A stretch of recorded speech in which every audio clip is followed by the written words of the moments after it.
bosses! Yeah! Alright, so... what do we do? We're pirates! Well, guys, I very much appreciate you being a little bit patient with me for getting this, get my setup going. I do apologize for running late. And I believe I've got our recording fixed, and fingers crossed that after today's session, when I check it out, it actually worked. So, to give, since it's been a while since we've all been together, I'll give you a short rundown of the things we've gone through. Several sessions ago, your boss contracted you to go to a droid ship, which was left over from the Clone Wars. While you guys were there, you got him, went through a shopping list that he gave you, and you got a pretty good chunk of it. Some tactical droids, some droidekas, some controller droids, some cards, a transmitter, some other things. You also picked up a droideka for the party, and Rakang picked up a tactical series droid for himself as well. On the way back, due to a astrogation mishap, you ended up stranded, frantically trying to repair your ship, scavenging off of a bunker that you found. And deep in this bunker, as it turns out, you guys know out of character, you found a mysterious Sith holocron deep within. You also found out a secret about Blad. You discovered that he is a replica droid. Escaping relatively intact from that place, albeit quite hurt, you managed to make it back to Trastine, where you sold the holocron to your boss for a pretty significant sum of money. After a little bit of rest, he had you guys head out to a Nebulon B frigate, which had been taken over by a family of Jawa a few years ago and was pirating out among the Rim. You succeeded in your mission to convince them to come back, albeit they did commit patricide to do it. So, on your return, you were each paid 1,000 credits for your efforts, and you've been given some rest and relaxation time. Your boss is undergoing some delicate negotiations with the Jawa family that runs that frigate. And as such, there hasn't been a lot of action for you guys to do. So, over the last few weeks, is there anything that your characters would have liked to do?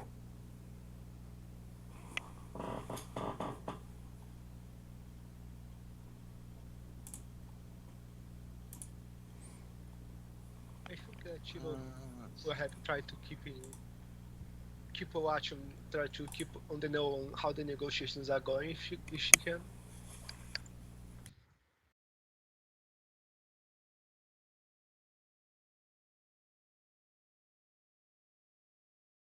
The family of Jawa, as you might expect, are pretty shrewd negotiators. They're driving they have not really releasing too many details about it, but due to his knowledge of local shipping systems and things, what you have been able to gather is that the deal that your boss is trying to strike with them involves them raiding certain ships and leaving other ships alone.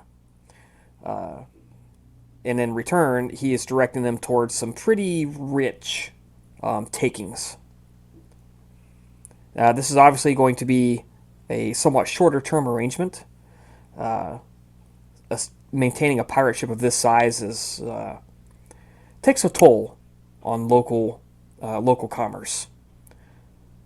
So he's trying to achieve maximum effectiveness while he's got them.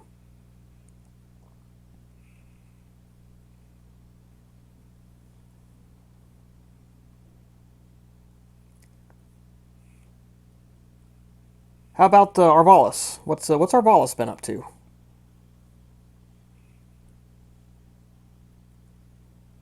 Mainly see if he can start a side business of being a doctor.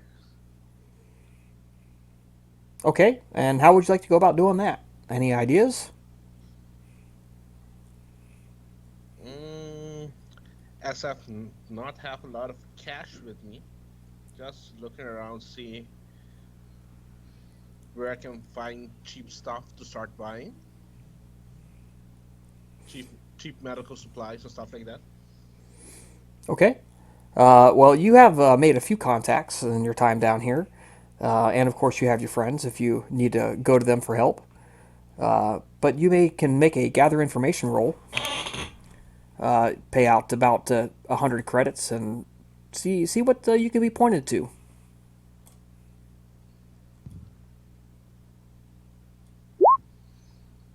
Wow. Very nice. Uh, there is a medical waste company that picks up drugs that are expired, things that the hospitals no longer want to use. And some of your contacts tell you that there's some people there that may be willing to sell them under the table.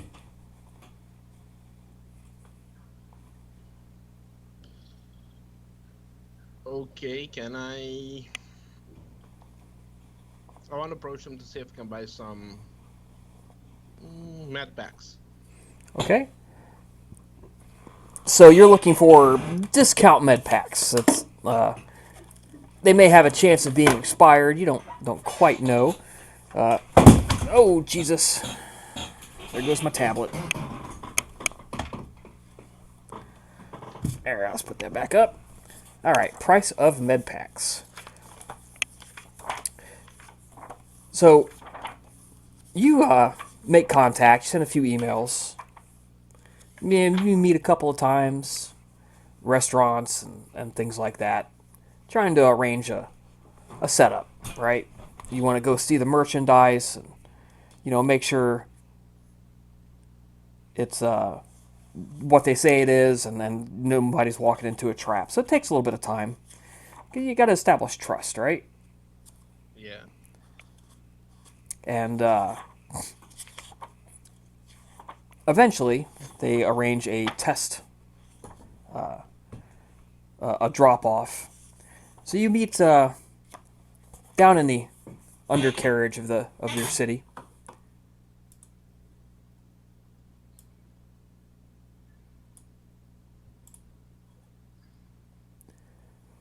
Somewhere among the trash, debris, in the smog,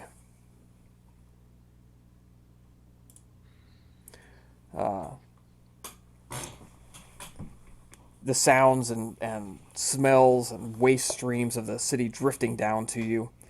It's quite nasty. In all honesty, it smells wet, oily. This street food and smells of people down on their luck. There's just trash everywhere. And there's a thumping, strumming nightclub. You can feel the bass thudding out. You can actually feel it vibrating through the loose metal grating that you're standing on. Neon lights provide enough light to see a van, a wheeled van, crunching over the debris, pull around the corner. It's got a green cross on it, and that's the agreed-on signal that this is the van you're looking for.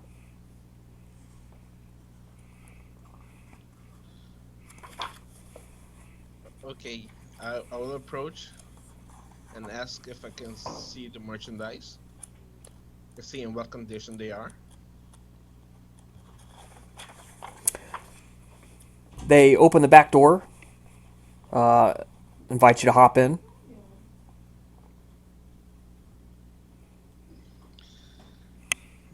Hey, come on, man. We don't want to convert this outside. Just hop in and you can look at the stuff. You can see there's several crates in the back, plasteel crates.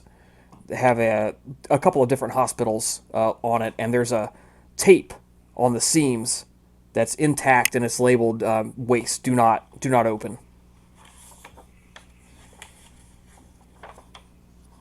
Well, I go in. All right. You hop in. They shut the door. Make a perception check. And are you hiding your weapons? Mm, I'm hiding a dagger in my boots, but the gun on my holster still it's visible to everyone. Okay.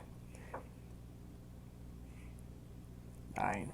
Okay. You do see one obvious blaster pistol that's out. Guy's got it. Same thing you do. He has it in his holster. It looks like he's used it a few times. But you don't see anything else. The driver just sits there looking out the window. The guy in the back, he's a human, somewhat short. He looks a little bit like sallow complexion. He's got a runny nose. Hey, so listen, he reaches in his pocket and pulls out a razor and slits the tape, pops the crate open. You can see med packs on the inside, little kits, and each of them have a date across the front, and they're approximately a month past their use by date. Can I use my life science knowledge to see if they are good, or to know if I can still use them? Sure. You can go ahead and make a roll for that, please. Yeah. So, what you know is that the drugs in there have a half-life of use, after which they begin to lose effectiveness. And what you've got is potentially drugs that are potentially somewhere between 100% and probably 25 to 50% effective. And the longer you wait, the less useful the drugs will be. Okay. I will buy how many for one med pack? What's the price? I'm trying to find the price in our list.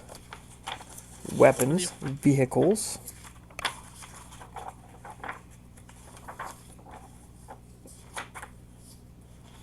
Melee, more weapons. I don't want weapons. I just need stuff. Equipment. Commodities, metal, spice, restricted, ranged weapons, timers, armor, equipment. Here we go. Life support, medical gear, med pack. Typically costs 100 credits. Pretty much buy them wherever. 50 credits. Then I'm gonna buy 1,000 credits worth, but I will select the best one possible that I can find between all that stuff that I believe is gonna last me longest. Right. They have 60 of these med packs.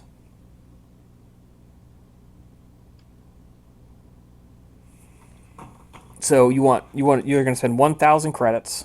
Yeah, it's gonna be 20 then of it. All right. So you can put on your inventory list 20 partially expired med packs.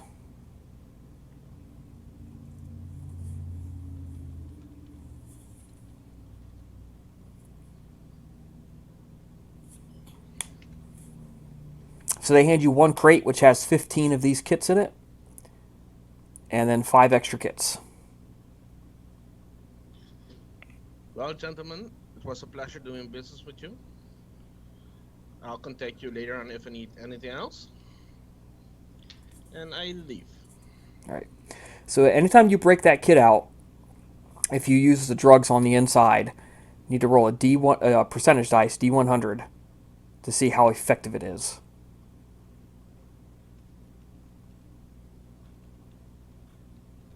Okay.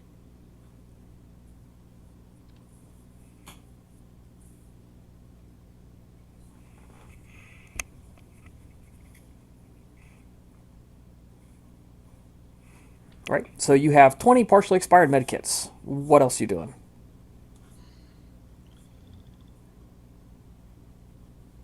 Or med packs, I should say, to be more specific. As I do not have money to see if I can rent the place out, I'm gonna hold it for now until I get a little bit more money to see if I can rent a small office space, something like that. Okay. There is a price for rentals, and I can't remember where I found that. Cost of an apartment. Look that up for me, would you? And while we move onwards to the next person. Uh, what's Zora been up to? Well, Sora has been using this free time opportunity to take in some R&R, dragging So off with her to take in some swimming, hot tubbing, sauna, just reminding herself that to live large is to live healthy, that sort of thing. She has been treating herself to some fine dining, reminiscent of her upbringing in a privileged, noble sphere of influence. And at the end of all that, she is slowly being brought down to earth and decides, albeit reluctantly, to go shopping as she is interested in acquiring a proper security kit, something to use for bypassing electronic and mechanical locks. Oh, nice. A proper security kit. All right, so you spend about 200 credits just indulging yourself in facials and fine food and just relaxing and enjoying life.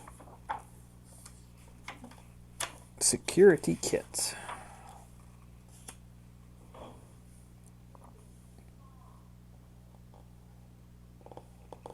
Comlinks, detection and surveillance, life support, medical gear, survival gear, tools. All right, yeah, you can buy one of these on the open market, no problem. 750 credits. Really no restrictions on that. Okay, can she try haggling down the price any or no? Well, it's a open market sort of thing. There's not really any negotiating in on that. Okay, fair enough. Well, then she would definitely pay for that and get it. And as I recall, that's used with the mechanics skill, correct? Yes. Okay. Thank you very much. Yes, security kits. Toolkit, security kit. Specialized tools for bypassing electronic mechanical locks. Use a mechanic skill. I take it back. On most worlds, possession is illegal for anyone who doesn't have proper permits, such as members of law enforcement agencies and security experts. Oh, darn. So, when you finding a place that sells it's actually pretty easy. It's just convincing them to give it to you without the permit is the trick.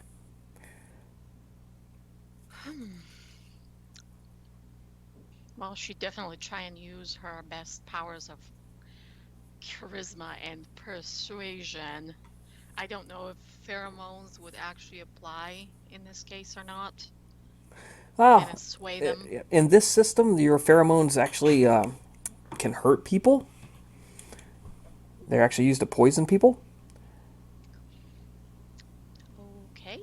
How about straight down persuasion? Yes, it can. So you open the door and a little bell jingles over the top. And the guy behind the counter, you see slug-proof vests and handcuffs and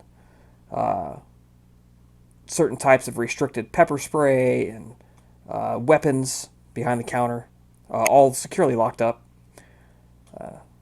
And of course, there's the aforementioned security kit there. And as you walk in, he says, "Oh, hello, madam. I don't believe I've seen you in here before, sir." And he looks at So, if So's with you. What can I do for you? We're interested in acquiring one of your fine security kits over there, and she points to it. Big smile. Well, this one is the Celestrin Mark IV security kit, produced in the fabulous factories on the aforementioned world. Brought here at good expense. You have a good eye for quality, miss. They do make a great product, and bounty hunters galaxy over swear by this. I assume you have your bounty hunting license or some sort of security license or something?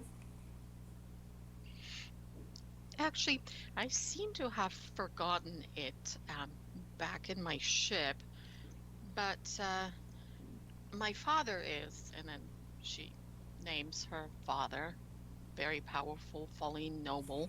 That may have been, his name may have been heard in the system, or maybe not, but she's taking the risk that his name might have been passed around in certain circles. And she says, my daddy has a lot of these, but I am far away from home, and you'd really be doing me a great favor if you could sell me one. I'll pay whatever price you need. Well, I'm sorry, ma'am. I don't think I've ever actually heard of them. And they could close my shop down if I get caught selling this to you. These things I do have to record these in a database and send it out. He kind of looks and he's like, Yeah, he reaches down and he flicks a switch and you hear a little click from the front door as a little electronic lock engages. And he says, how much are you willing to pay for it? Well, let's see. I can give you 1,000 credits for the pleasure of buying this from you, plus an extra 250 because you're so charming and willing to trade with me. Puts his hand up to strokes his chin for a second. It's a pretty generous offer. I accept. You have a deal. Why, thank you. You won't be sorry, and don't you worry, I will not say a word about where I got it from or who. You have my word on that. He unlocks it, picks it up, puts it on the counter, and then he just says, just give me one moment. And he opens the box and he takes out the device, and you see a serial number on it. And he takes out a little laser in his hand, and he just lasers off the serial number. Puts it back in the box and hands it over to you. Perfect. She takes it over and exchanges the item for the credit chits. Yep, 1,250 credits, and he will take that.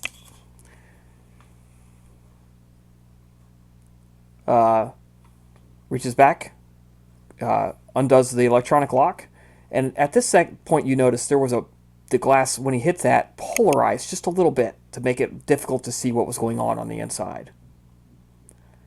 Everything's back to normal now, and you hear the door unlock. She's relieved, obviously, and once again tries to shake the man's hand in gratitude and flashes him a bright smile and tugs on So's sleeve. Unless he has something that he'd like to buy, she's prepared to leave the shop.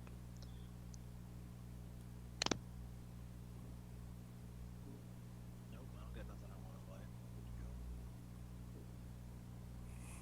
buy. Well, that's too bad, sir. If you ever decide to stop back in, I'll be glad to do business with you.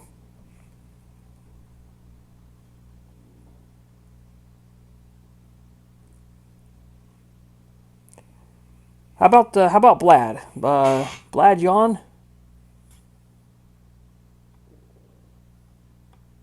I don't see him on our call. Oh, no, there he is. He's muted. Doing dinner, I believe. Okay. Rakang.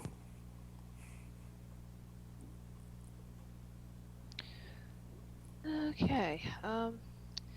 Well, I just had a bit of a thought about the fact that I'm not sure how long he's been away from his home planet now, so at some point he's got to have started feeling a bit homesick. So he's kind of had a bit of a thought about what kinds of things he'd be missing from home at this point. Now, one thing I do know he loves is hunting. So I kind of feel like he'd be starting to do some research into any possible activities involving shooting a bow and perhaps trying to make money from it. Anything Well, like that? there is plenty out there. As you are looking into this, there's quite a number of hunting groups and hunting societies that specialize in taking clients to hunt on the surface, braving the storms and the weather, and for trophy hunting mostly. As you are looking through and browsing through all of this, you and your droid are approached by a Twi'lek. And the Twi'lek comes up and sort of just kind of taps you on the shoulder. The Twi'lek's tall. It's a female. Its braids are quite intricately tattooed, which had to hurt like a bitch. But they are intricately tattooed, and she is dressed in pretty like tactical gear, tactical looking, some straps and paracord and Velcro and things like that. You know, pockets all over. But to your very practiced eye, this is a deliberately deceptive look. The Twi'lek dresses like this to kind of look intimidating without trying to be intimidating. It's kind of weird. It's a look it's trying to pull off, and it pulls it off pretty well. If you didn't know what to look for, you would think they're just trying to be cool. But you know what to look for, and you're like, this Twi'lek's actually kind of dangerous.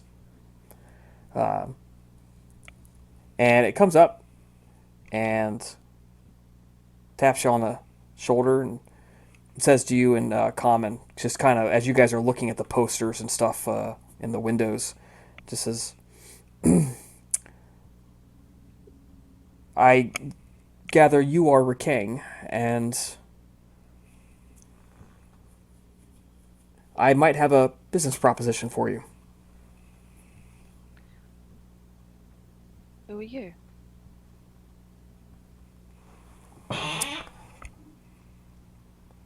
Come on. Do. I got a name written down. Where did I? There we go. It says, my name is Pantoran.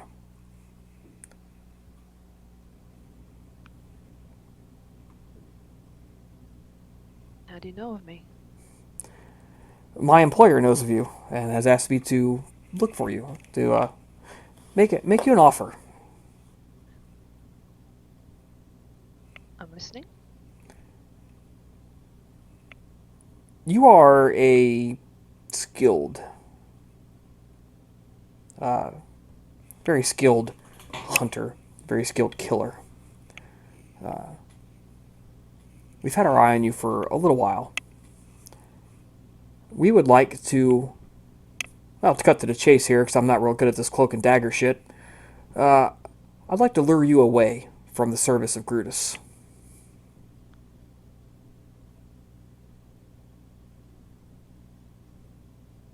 To be offering a lot for me to leave his service. Well, let's start with what you're looking for here. A little bit of rest, relaxation, a little bit of hunting.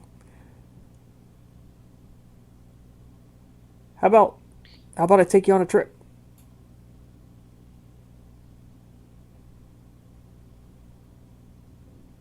Is that all? Well, I'll take you on a hunting trip. We'll hunt whatever you want. I'll show you what you're working with.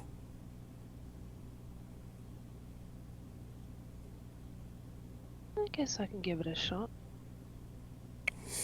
Great. Meet us at the hangar in Dock Bay 10 tomorrow.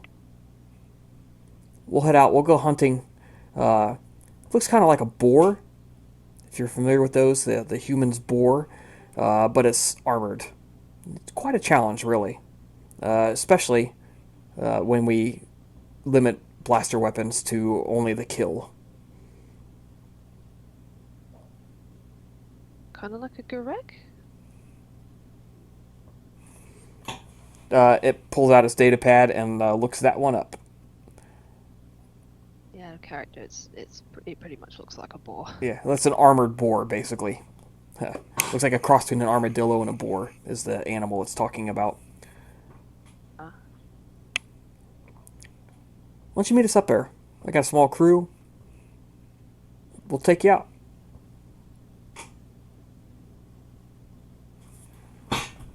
Besides the usual hunting equipment, is there anything else I need to bring? Whatever you might want to stay that you think makes you feel safe.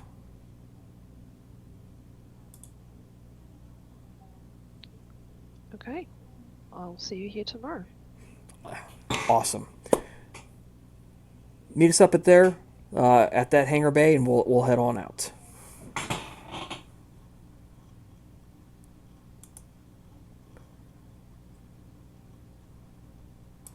I'm gonna post this image in our. See if I can post it in the chat here. Chat. Let's see if Skype does images. Apparently not. That's okay.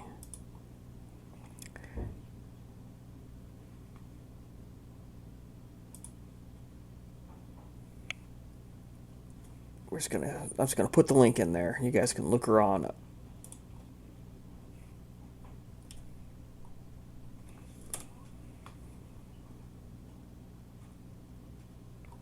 There.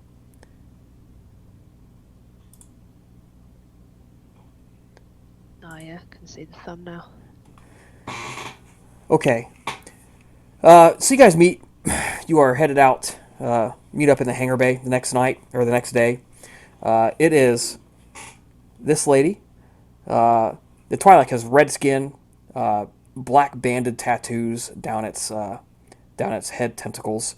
They extend in a pattern down the back of its down its face, down the back of its neck, and onto its arms. Twi'lek's wearing tactical pants, hunting boots. It's got a holster with a blaster pistol in it. You see it's got several knives. One big one that's holstered kind of across the small of its back, and two of them that are strapped to its boots. And on its back, it's got looks like an extendable spear.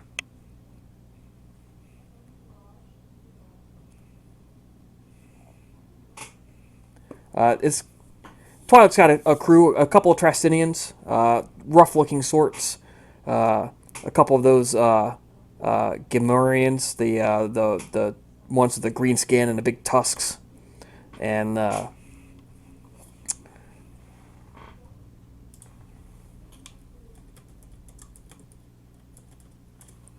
let's see if I can find the image on here. Images, the one I just found.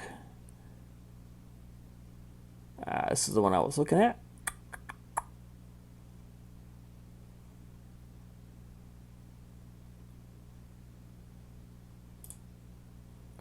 I just want to get this link so you guys can see it.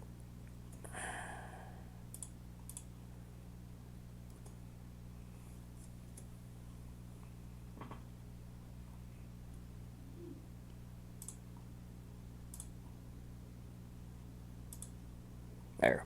All right. Says, Rakang, again, addressing you in basic with your droid translating. Your replies back. So glad to see you. Come on back. We'll get ready to get started. You guys head up to it's an atmospheric transport, not designed to go into space. The forecast is displayed in a huge screen in the hangar bay. The hangar bay itself is pretty busy. people are getting in and out while the weather is permissive to do so. You guys all hop in. She introduces her the hunting party to you, and has somebody hop in a pilot seat. She sits down and straps in. She goes, "Okay, look, you might want to strap in. Data for this boar is listed.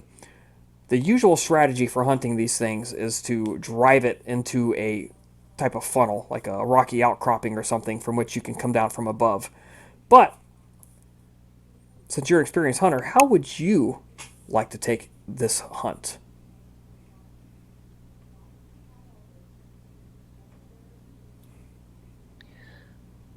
No character. To be honest, I've never really thought of any kind of specific strategy Rakane might have had for hunting.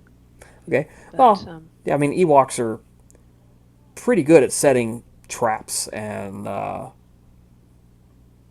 for of whatever various kind, pit traps, spike traps, the log traps, really any kind of hunting strategy. They're actually really, really like good masters of. I mean, they're terrifyingly effective. Cute exterior aside, they are a scary group of creatures. Yeah, they killed off the fucking Imperial army with sticks and stones. yeah.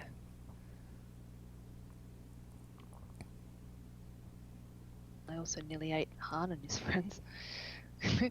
But yeah, I think probably the first thing Rakane would do is before thinking of a strategy, trying to find out as much information about this creature as possible, specifically its weaknesses.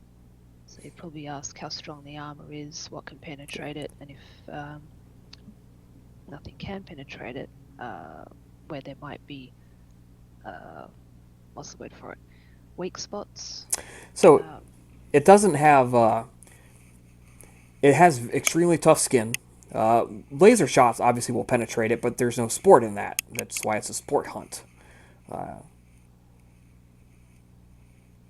you notice the crew that's with her is pretty lightly armed. They have blades, spears. She's the only one even with a blaster. They do have a pretty good amount of survival gear, though. That's one thing you do not want to get caught on the surface without the right survival stuff. So, she says, "Well, so what you know is this armor itself is pretty tough. It's hard to penetrate with the standard weaponry, but it has very poor eyesight. It sees in front of it really well, but it doesn't see. It's got pretty big blind spots on the side. It doesn't have very good side vision. The tusks coming off the bottom are prized as a would they be ground up and used as aphrodisiacs, which is why the hunting of these things is quite regulated. And as is, certain of the organs to be harvested. The skin itself is used in high fashion, the pelts.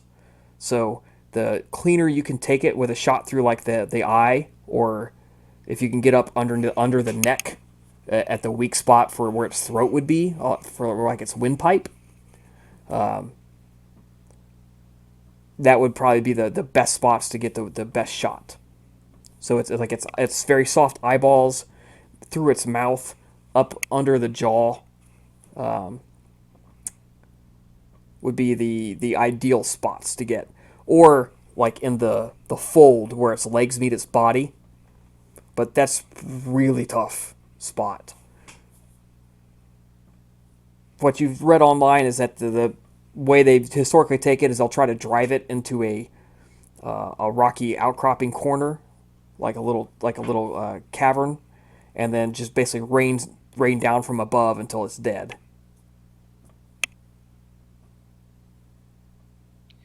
Yeah, well, I think Rakane's first thought would be to hearing about its poor vision, that it doesn't have peripheral vision effectively. Probably a good thing to do would be corral it into like a quarry or something,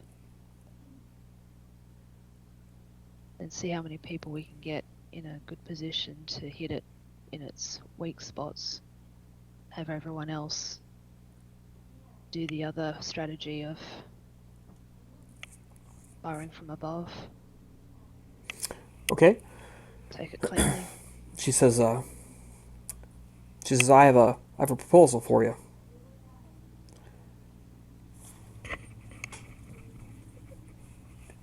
Either you or I, we can dig a pit and put some grating on top of the pit. If one of us is down inside that pit when the boar goes across the top, we can strike up from underneath.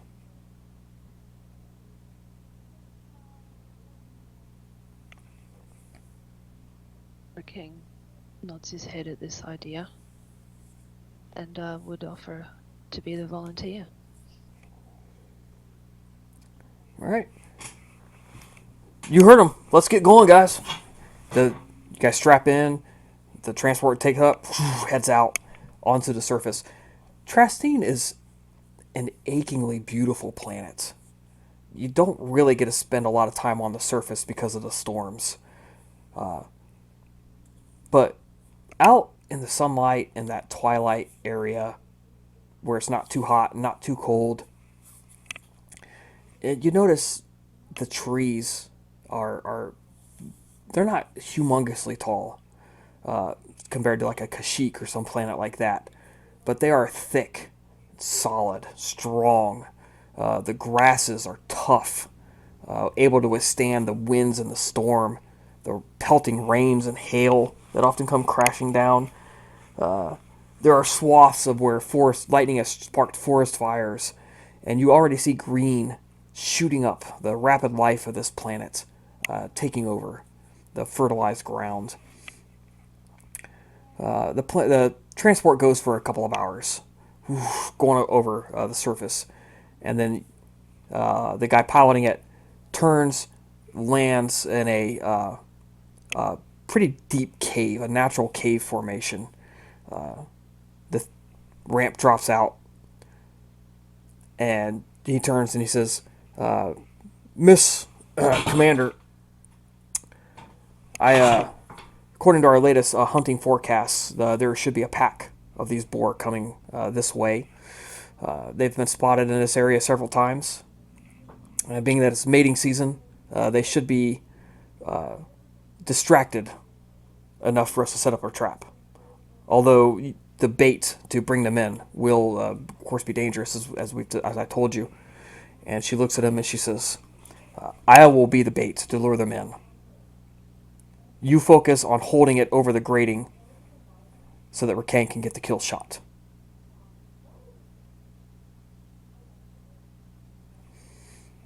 And they look to you for confirmation.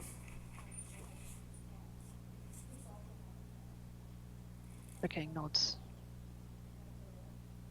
Right. Yep. Rakang, you, and she points to two of the guides, go scout for a good spot. We're gonna head you go south. We're gonna head west. Meet back up 2 hours. And you see she grabs some beacons and stuff out of the survival gear, sets a couple of beacons and things up so they don't get lost. Current forecast holds that this weather's going to last for about 2 to 3 cycles, so we can't be spending all week out here.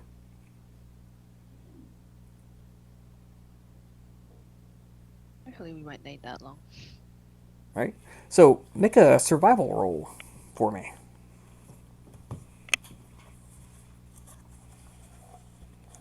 This is quite literally your element.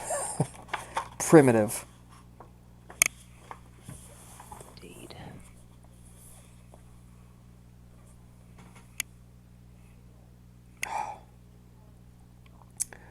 You find, with a roll of 30, you in fact find several animal tracks.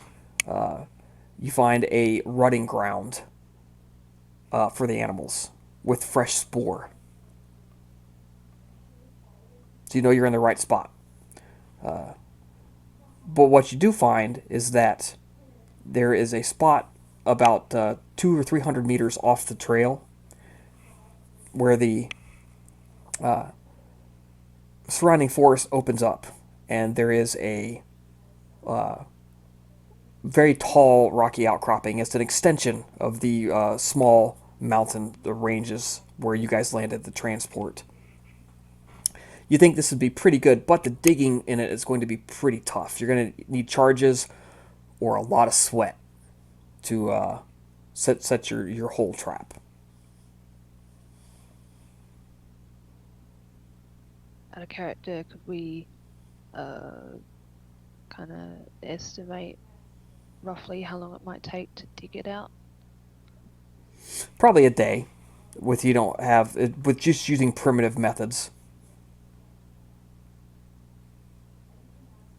I think obviously the only concern with using charges is the noise. Yeah. We don't want to draw any attention. So, do we only have those primitive tools to dig with, or can we find other stuff? Well, that's all you saw. So do you call Pantoran? Yeah, I mean, in case they may have something better. All right, so you make the call to him. About half an hour later, they show up, and she's looking. She looks at you with a respect in her eyes. Clearly, you're living up to everything she's heard. She says, "Okay," and she points at one of the guys. "You go get the grating from the ship. Go scavenge the flooring." And she looks down. Right, Rakang? Speed or quiet? Speed. Right. So, you... Oh, wait, sorry. I just realised what that meant. Because I know that Rakang would have said quiet. Like I said, he doesn't want to draw any attention before they need to. Quiet. Quiet it is. Go grab some of the metal stakes, hammers, our tent equipment. We're going to be using that to chip through the rock. Hopefully, it's not too thick or there's a natural fault under there. You see Pantorum is actually pretty strong. They come back with this equipment and some with improvised hammers and stuff. They begin pounding to it. Do you chip in? Yeah, Rakang will try what he can. He knows he's not that strong, but he'll help anyway. Make a survival roll for me. Make another survival roll for me. And then make an endurance roll. So it might not be so good. Yeah. Yeah. You're good at what you do, but you're not a physical powerhouse, that's for sure.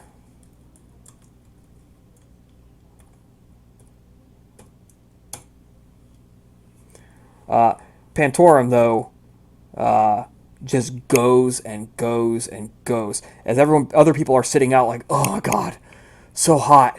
It's hot, just drinking water. Pantorum just keeps on going.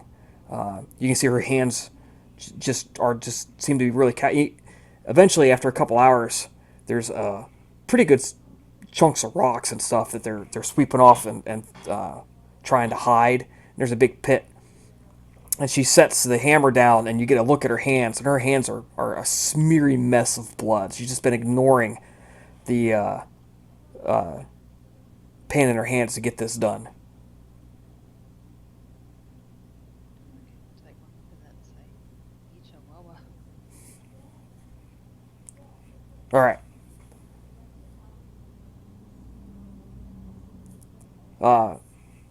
Grab the bait. Get Rakang settled in there. Rakang, you got your bow and arrow? What else you got?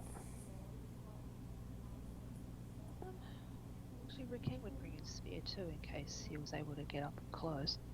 All right. I forget what I called it actually. Yeah, your makeshift spear. That's the one. Yeah. Yeah. So she looks at your spear and then she grabs hers, and hers is a stick about 2 feet long. And she shows you a button to hit where it extends out with this, where the spear pops out of the top. She goes to make it about 6 feet long total. She goes, I'll trade you. Yours won't fit down in there. Mine will. Yep, no. So she hands it off. Yep. Grabs the that's bait. By this point, it's getting pretty dark. She goes, look, we should probably camp tonight. What do you think? Agreed. Yeah. So you guys rest there overnight. It's nice. Not no city traffic noise, just the light noise of people breathing around you. It's like being almost back home, just the smells are a little different. Make a perception roll for me. Yeah, I was gonna say this would almost feel nostalgic. Yep. It might make him feel a little sad. So, perception, you said? Yep.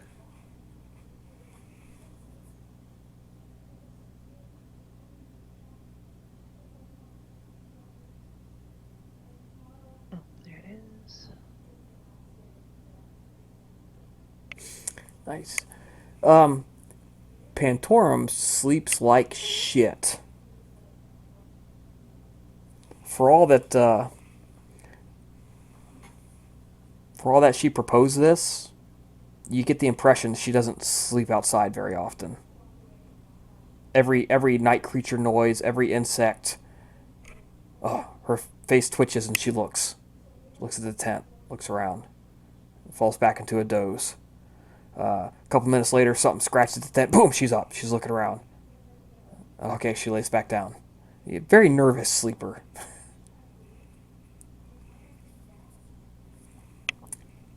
All right, so the night does pass without incident. You guys get up, and it's extremely early morning. The twin suns are just barely casting light over the horizons. She goes, all right, according to our data files, this is when they're most active.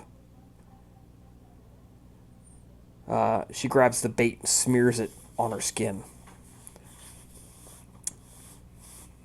I'm off. I'll be back when I'm back.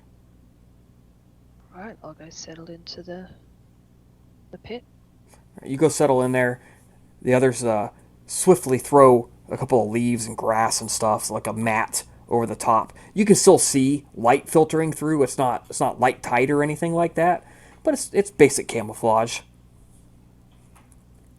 And then she jogs off. And time passes. An hour passes. 2 hours pass. You hear birds. Again, you hear insects. You can smell the dirt and the rock. Make one more perception check for me.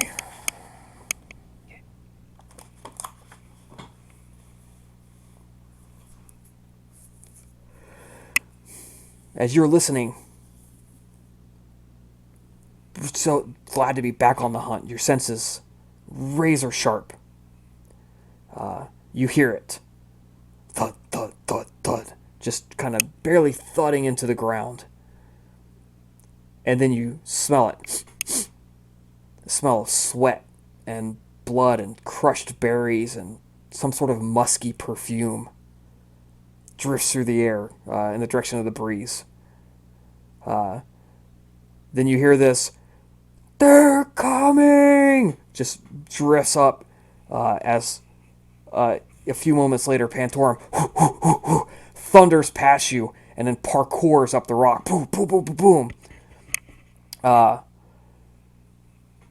You didn't see it, but in her hand she had a little baby boar, dripping blood.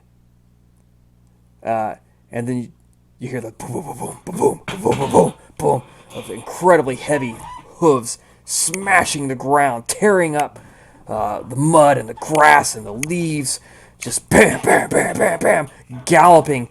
And then you hear, "Oh shit, there's two of them!" What do you do?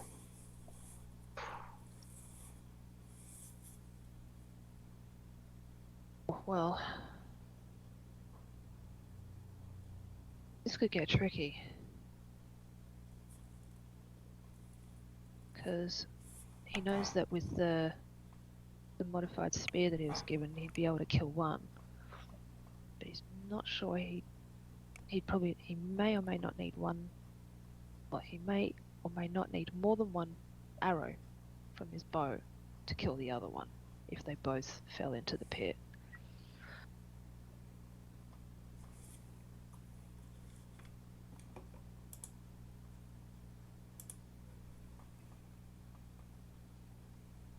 But I think at this stage he feels confident.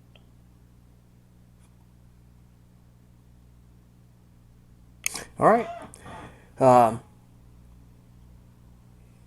Pantorum smashes through, parkours up, boom, boom, boom, boom, closer, closer, closer, faster, faster, faster, and then suddenly,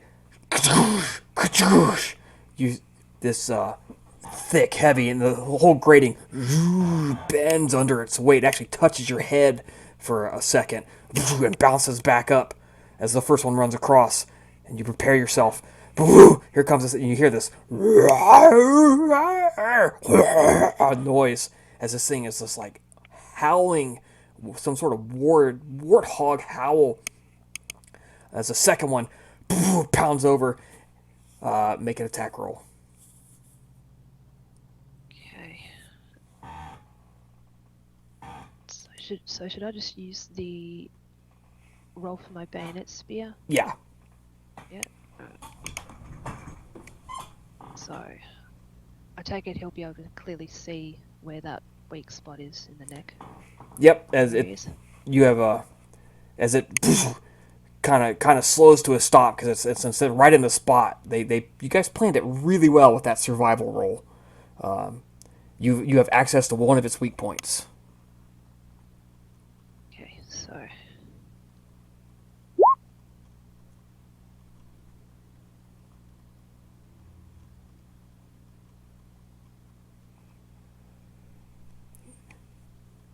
An attack roll of 10 is not enough to pierce its hide. Your spear extends up, wham, and it hits and it flexes in your hand, and then you jerk it back down, and then you actually sense it go, and then like starts pawing at the camouflage, starts busting it apart. Arrows and missiles rain down on it, just kind of bouncing off the armor. You can hear them just bouncing off this thing's armor. Time for an initiative roll. yep, indeed.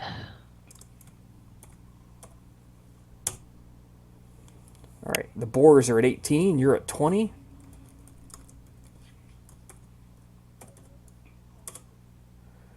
And Torm's at 18. And the rest of the gang is at 13. All right, as a 20, you're up first. Your camouflage is getting torn off. There's a armored boar tearing the thing, your camouflage off, and like kind of backing off. So it's starting to back away. You got another chance to hit a weak spot. Alright, so he's obviously going to take that chance right now. Try using that spear again while it's still close. All right, make an attack roll.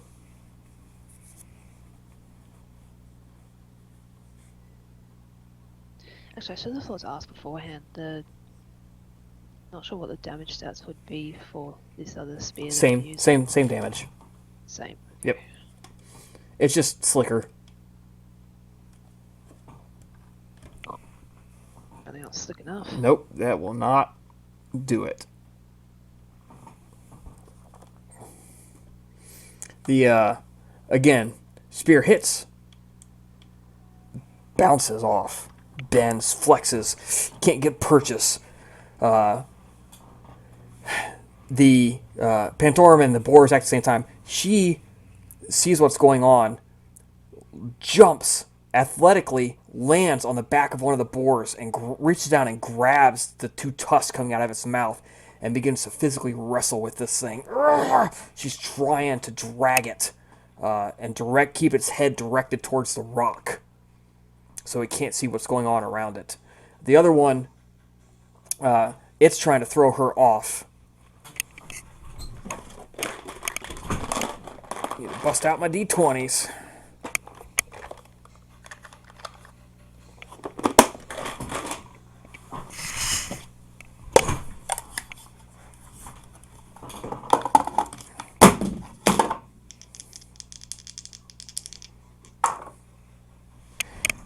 Alright.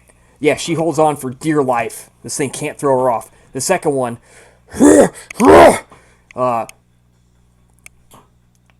tries to actually wedge its tusk and like yank the covering off to get to kind of treating it like a thicket of bush or something, where it's just going to just like clang it to the side.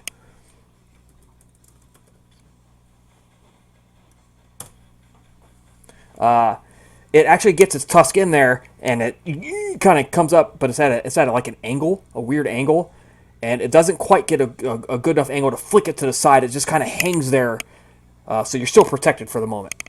The rest of them,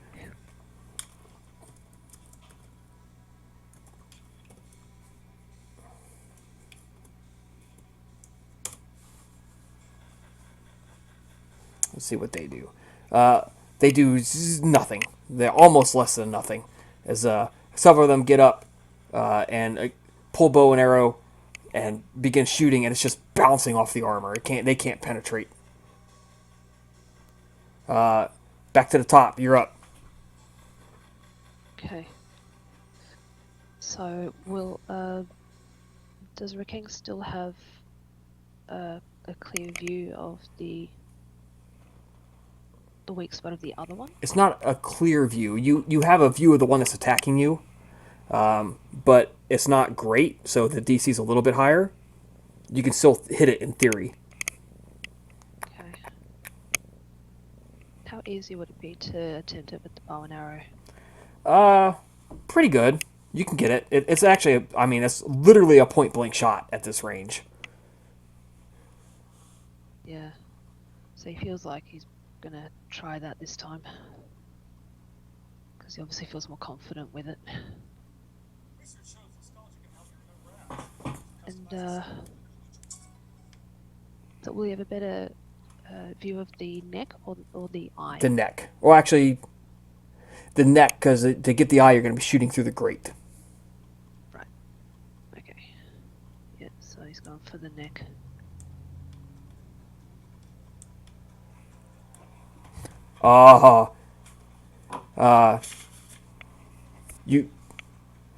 You wait. You wait. Exhale.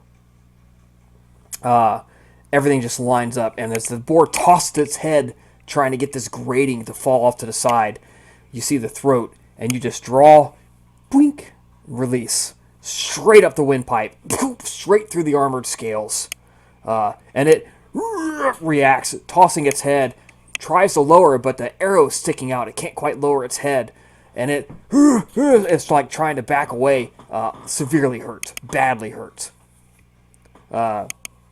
The other, she's still wrestling with the other one. This time, it throws her off, and she, as it throws her off, you look over this time to see her backflip and land on the rocky outcropping. And she reaches up and she grabs your spear. She's getting ready to go attack the thing with your spear. The others, seeing you severely hurt that last one, make their attack on it. And two of them throw, but the third guy goes to throw, and his foot slips out, and he goes, oh shit! And he tumbles down the rock. And now he's directly under the hooves of the armored boar that just threw off Pandorum. Back to the top. Uh-oh. Well, Riking probably figures one more shot would kill it, I'd imagine. Oh yeah, for sure. One more hit and it's done. So, time to hit it with the bow again. All right, let's do it.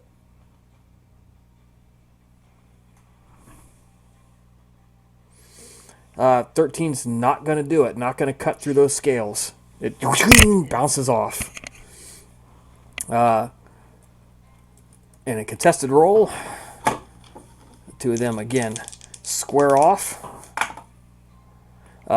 This time the boar is trampling the guy under his hooves, and it's whipping back and forth trying to see the threat because its vision is incredibly poor.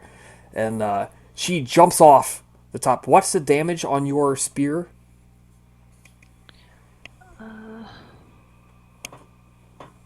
It's 1d8, is it not? Plus strength? Yeah.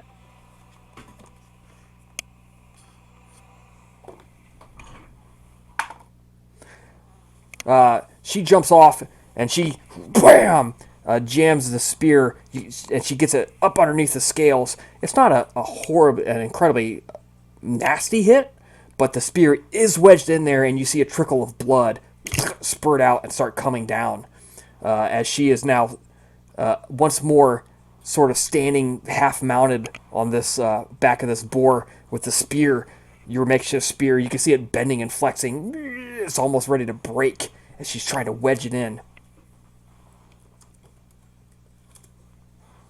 The remaining two hunters finally do actually get something useful. One of them pulls actually gets a lucky shot and smacks next to your arrow as well. And with a lucky hit, it is the killing blow. It and goes down to a couple of knees, starts trying to drag itself, and you know it's dying. It's just a matter of a few moments until it bleeds out.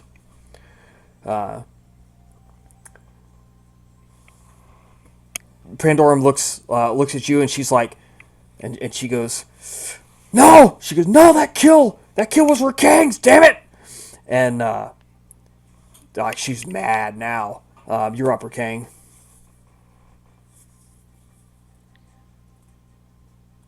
Well, out of character, I'm not entirely sure how King would feel about that, but he would. What kind of a shot does he have at the other one?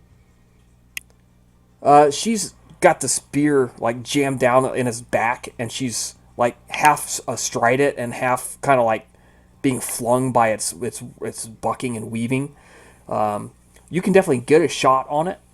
You don't really have a spot on its vulnerable spots, though. They're too difficult to say aim for the eye at a. Okay. It's a high DC, but you can do it.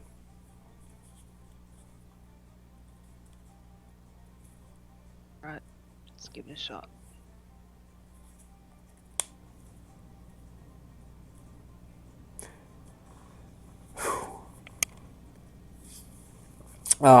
I had actually, in my head, it was the DC 21.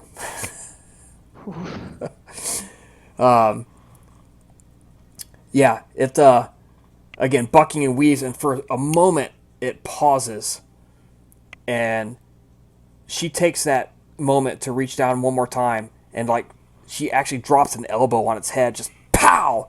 Right on the back of its skull where its spine joins in, and it hits the dirt and looks back up for a second, looks right at you, and you take that moment to release straight into its head and straight through its eye into its brain. With the damage she's already done to it, it is now dead. It falls down instantly. The back legs twitch and like jerk from it's still got a little bit of brain activity, but it is dead.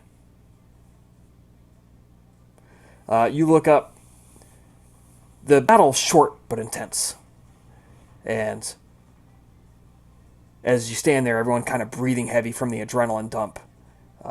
One of the guys that went on the hunting crew with you tries to drag himself out from underneath the carcass of the boar. He's obviously been hurt pretty badly. He's got several broken bones. You can see legs are just cracked. And at least one of his arms is broken. And you gotta help me. So, and he's like trying to drag himself out of the kill zone. He's obviously in severe pain.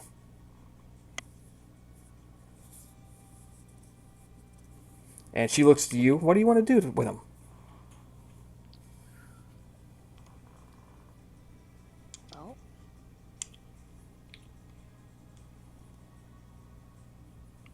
Well, our character. I'm just trying to think.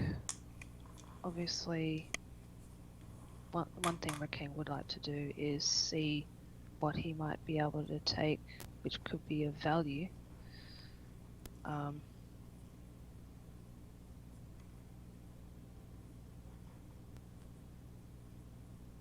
So that's true. So yeah, otherwise I can't think of anything else. Perhaps see if he can take some of the meat as well Right. for cooking.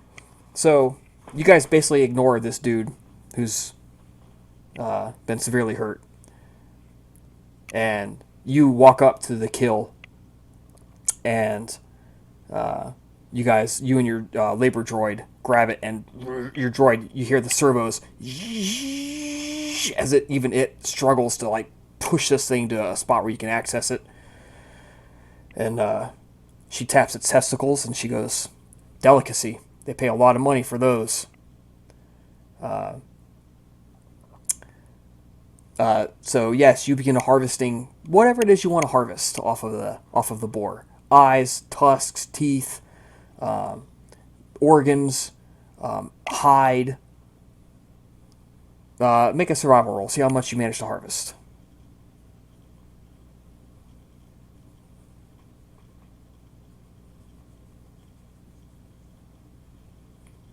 Oh, yes. Efficiently and with great skill, you slice open the boar, pull its guts out, pick through its organs, take what you want. You take the choicest cuts of meat. What trophies do you take? What do you want out of it? Actually, I was just thinking, Rakeng, I don't know how big the hide itself is, but whether it'd be worth perhaps making a cloak or something from it, or armor of some sort. Oh, sure. Yeah, you could have that done.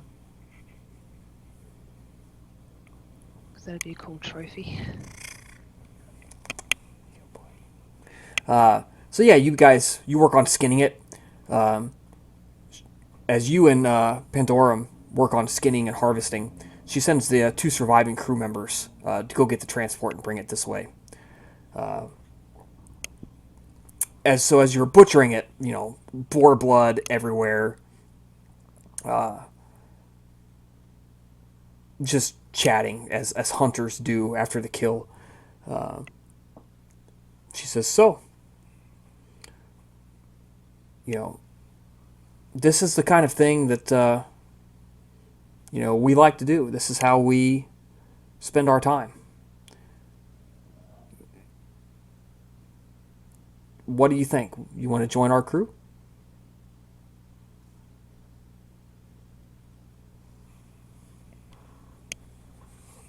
To be honest, I have missed this. May I have some time to think about it? I thought you were going to say that. Yeah. You just won me 20 credits from my boss, though. I told him you weren't going to do it right away. They should have never to bet against an Ewok. Eventually, you guys land back in the city. You get a hover transport with your gear and your prize, and you take it in. There are several shops that could do what you want, can make you some custom armor and such things. It's going to cost you about 1,000 credits to have that made and do custom armor for you. And we will decide on the stats for that later, but it is going to take some time. So I suppose it would be worth also figuring out, because I figure if he could take a tusk or two, because they'd be quite valuable. Oh Use yes. that to offset as much of the cost as possible. Oh yeah. Roll gather information for me. And of course you can talk to your party members about helping you out here if you want that. You probably would. Yeah.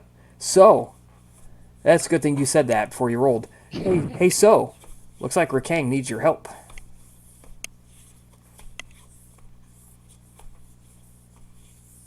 Oh, sorry, on mute. What do you need?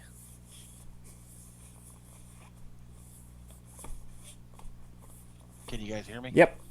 Yeah. Rakang? Well, I was hoping you might be able to help me with some information regarding. God, out of character. My brain's not working. I can't remember what it was now. How to sell some of this trophy stuff you took from this boar. The tusks Right. and stuff, yeah. Yeah. Best places to sell these trophies. Okay, well, can so hit up the local Rin Connection network and. You sure can. Yep.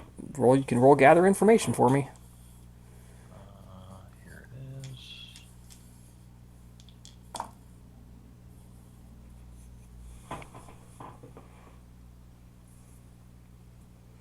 Ooh. Bad roll. Damn.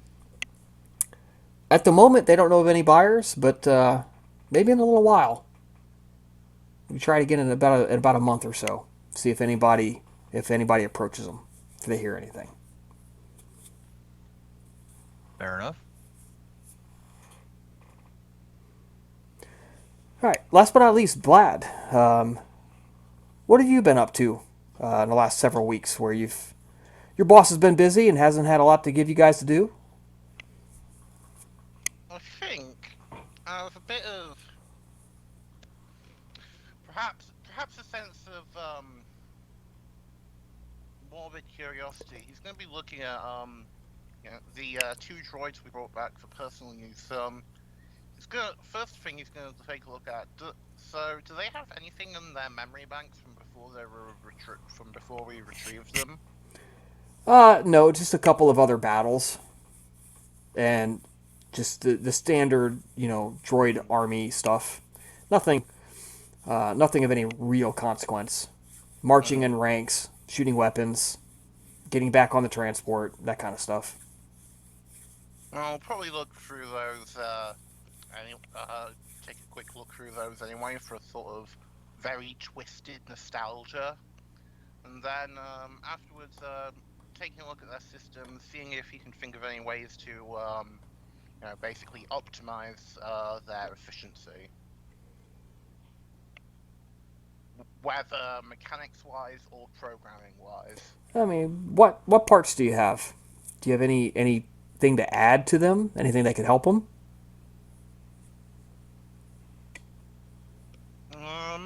No, though that now that you say that, perhaps I should take a quick look.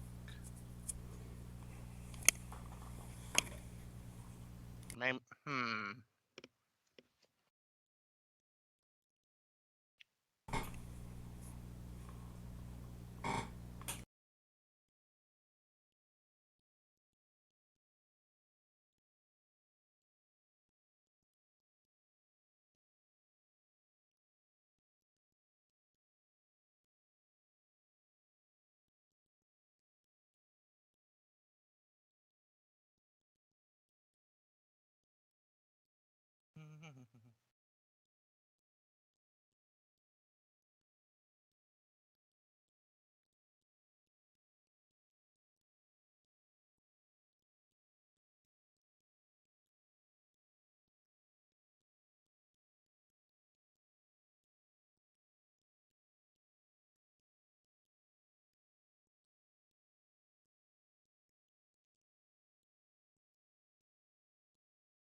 I think you really only have repair parts. I don't know how much improvement Yeah. parts you have.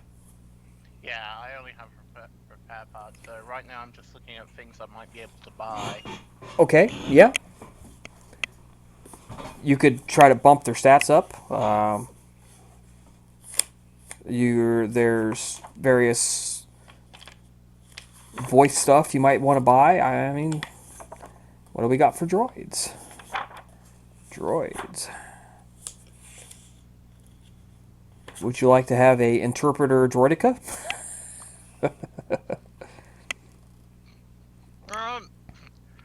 Actually, you know what? There might actually be use to that. Giving trespassers a warning before opening fire.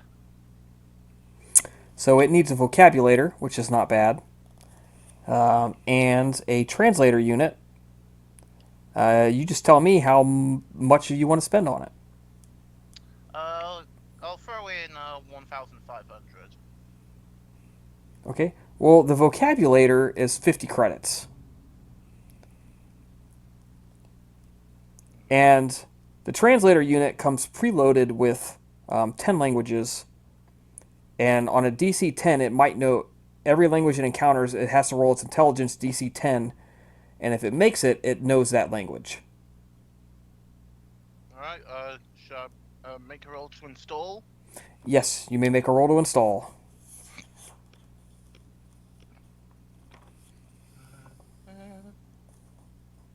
So this is DC 15. Done. Oh, easy. Yes, you install a translator unit and a vocabulator unit on the droideka.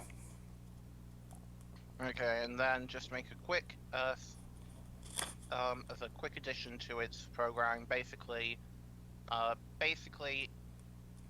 if intruder is not already armed, give warning before firing, of like, get out. However, if the intruder is armed, then just go straight for it. Okay, yep, you got it. You don't even have to make a roll for that.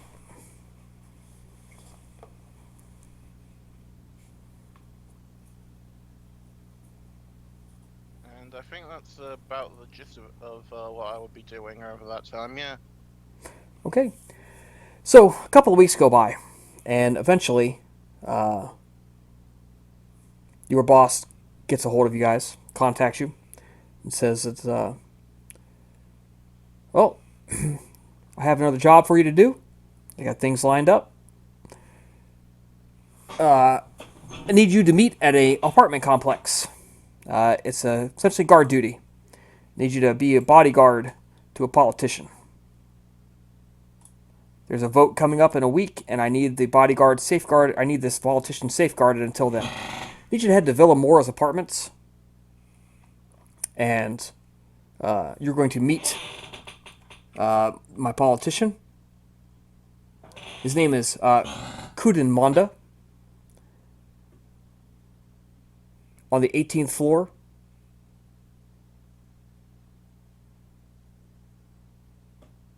He's staying at a safe house. Kudin Monda, 18th floor, Villa Mora's apartments. Need to keep him safe for a week.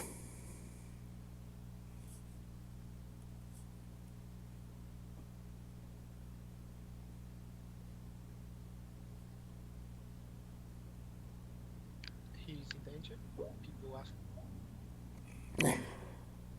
Politicians are always in danger.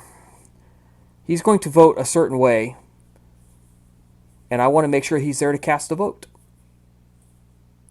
There are going to be those who do not want him to cast this vote in that way. Your job is to keep him safe and get him to the building for the vote.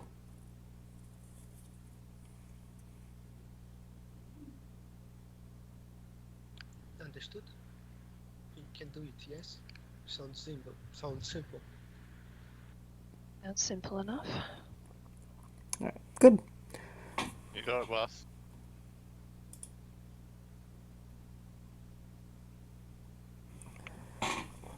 All right. Let me know if you guys have any issues. And that's it. You guys head that way?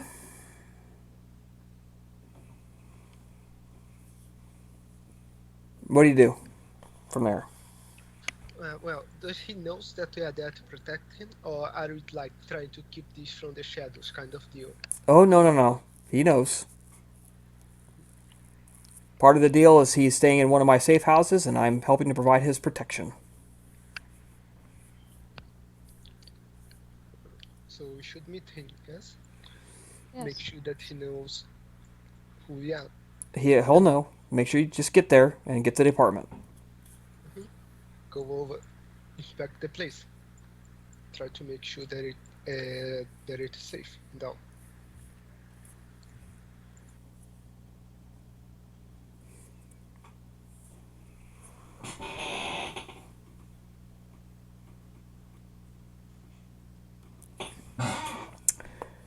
So, yes, I have several politicians have engaged my services. I have a few of my crews out doing the same thing you're doing. So,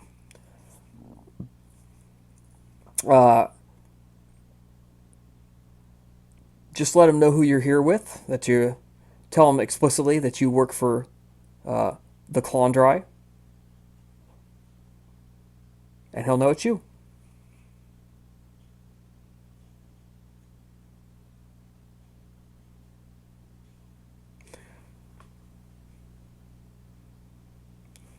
Right. I'll let you guys get to it. I got stuff to do.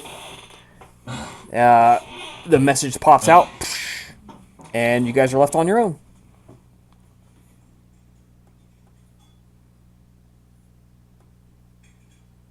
Suppose we should get going.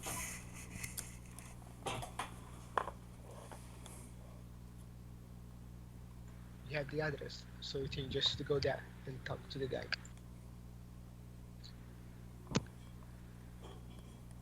Yay, so now we're these glorified babysitters, huh? A job is just a job. Let's just do it and get paid.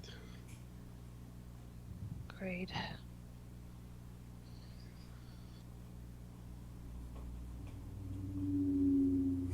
Alright, yeah, so you guys head over there. This apartment's a shithole.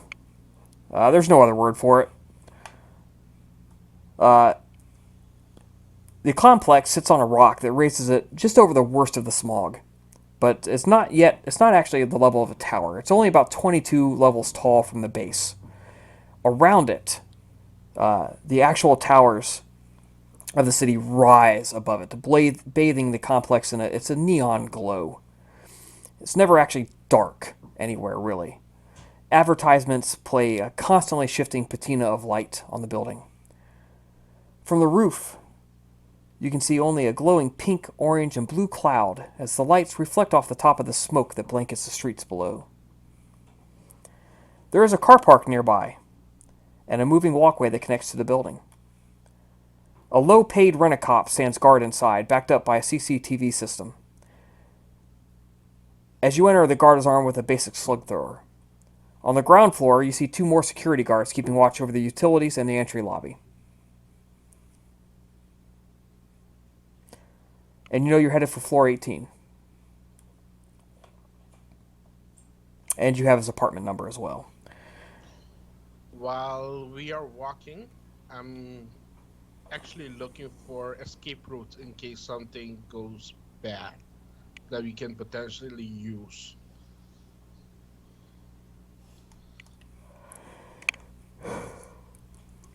Okay, well, the apartments themselves are, from the outside, fairly indistinguishable. 1 to 2 windows in each one. Pretty large, but they let in neon light. No sunlight, of course, just neon light. The layout of the building, there is a central staircase and an elevator and a fire escape on one end. Of course, you do have the moving walkway car park, which takes you several blocks. And you see streets below. There's no like bridges from the top or anything like that. It's just an apartment complex.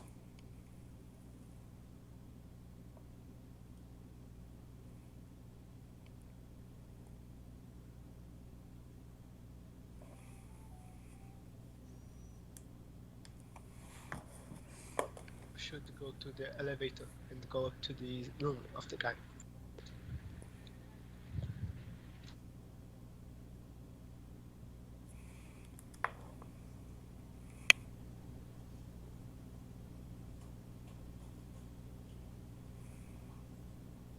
Yep, let's go.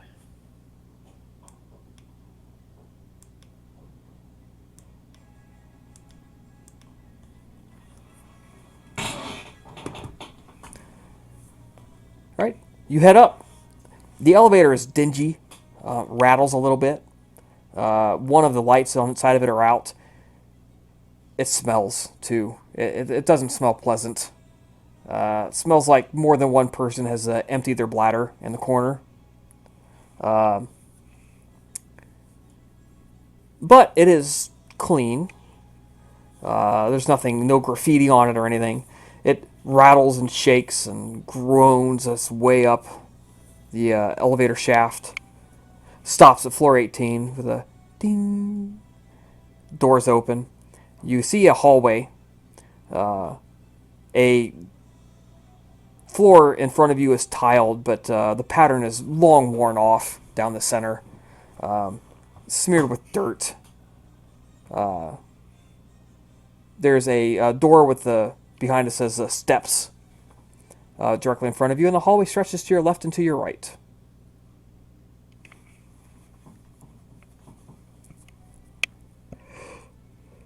There is a fire door to your right, which you assume leads to the fire escape. Can you see any alarm mechanism, something like that, on the door? No, you do not.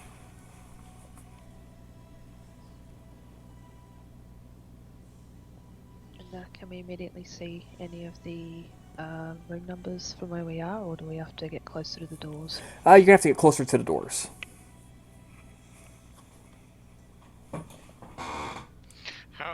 How many buildings seem to have good angles to look in with? Say, if someone were to, how many angles could someone theoretically take up a sniping position on this place from? Several. I'd make a note of as many as possible. Stay away from the windows.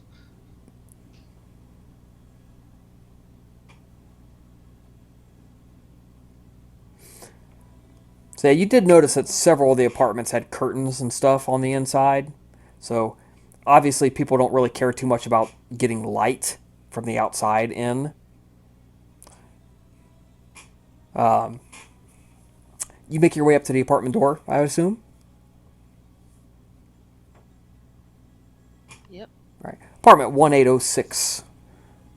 You notice that the label is chipped off. It's barely readable. You can barely make out what it is. It's as much process of elimination as it is seeing the apartment number. And so there you go. You're up at the apartment door. What do you do? Knock on it. All right. You knock on it. From behind the door, you hear a very heavy thump. Thump. Thud.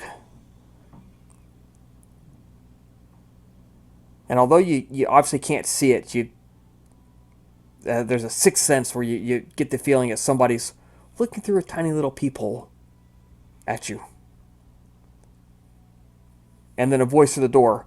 What do you want? What sent us? The clone drive sent us. And you hear a rattle. Chunk, chunk.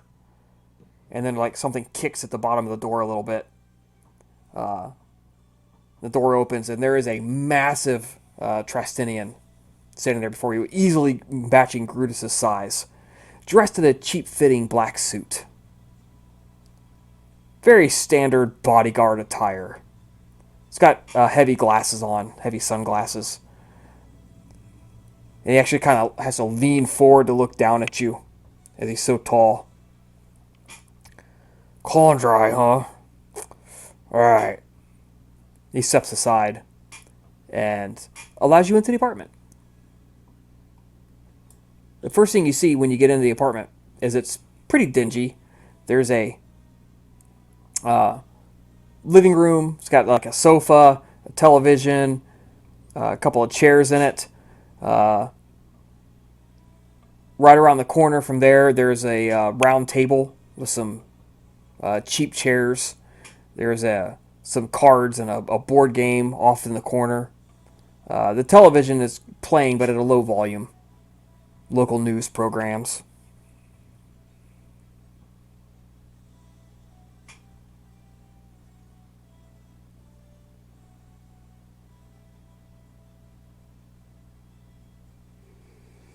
So yeah, what do you guys do? He lets you in.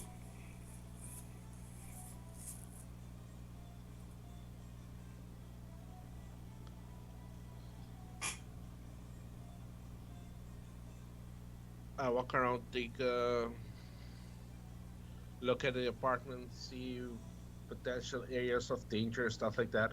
All right. So yeah, as you go in,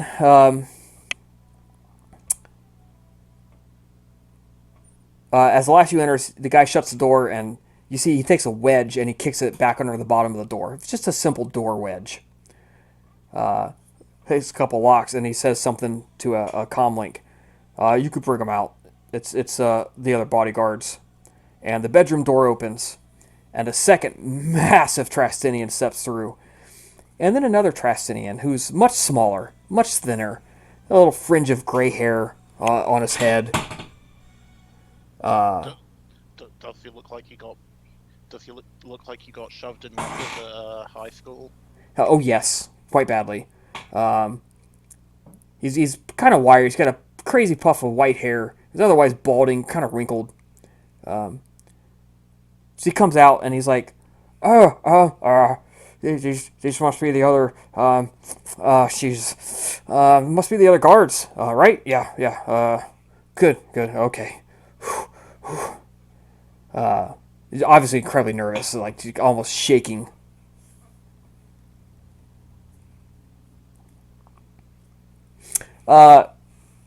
Arvalis, roll a perception check for me.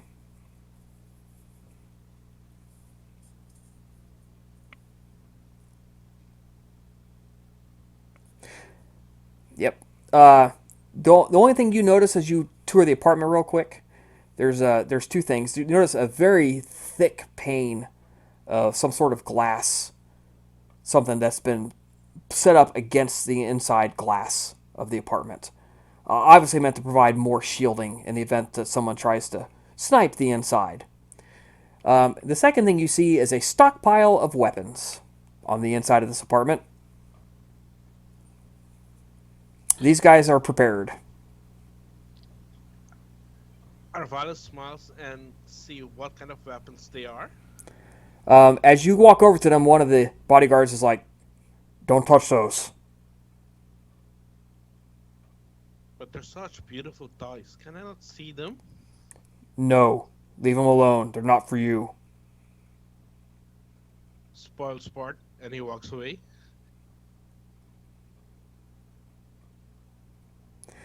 So you did get a decently close look. You see there are several varieties, but there's two that stand out, and they're the same weapon. There are 2 grenade launchers in the apartment. There are assorted other weaponry, and 2 very large grenade launchers.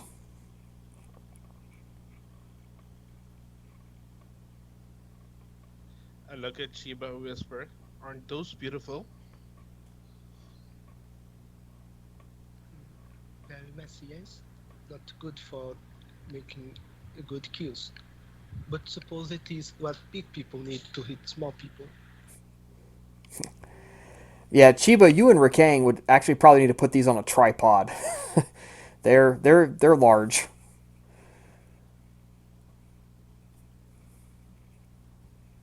But think about all the fun stuff we could do with them.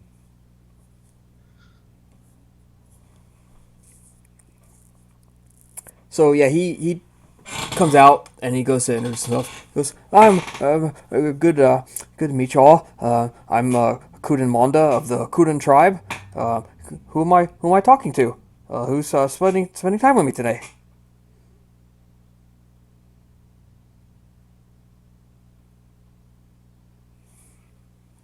I'm Rakang. Chiba Miho. Good to meet you. Arvalis. So. I'm so right here, but you can call me beautiful. You certainly are. The loveliest thing I've seen in a very long time. Rest of my poor wife. So sorry for your loss. Name's Vlad, professional old man. Oh, glad we can be professional old men together. Well, some food in the fridge. Not much. We need to do some grocery shopping. We got some board games. Hopefully, you guys have some air mattresses or something, and we can set up to be roomies for a while.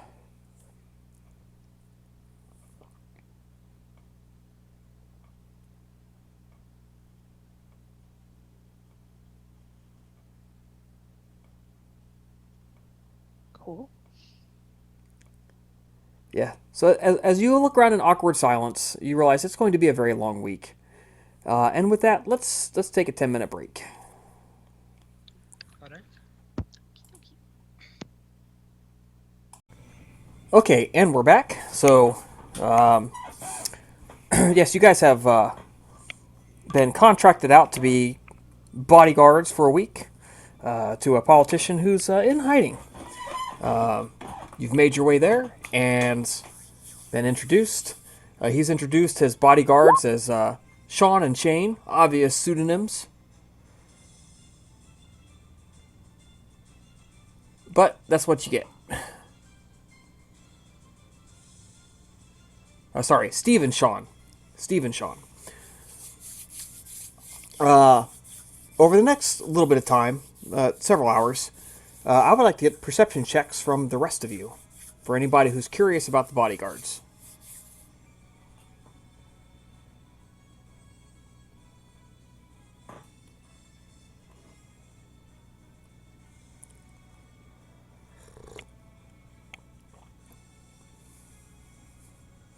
So, yes, Arvalis, you do not see this. Blad, you definitely do. Rakang, you do.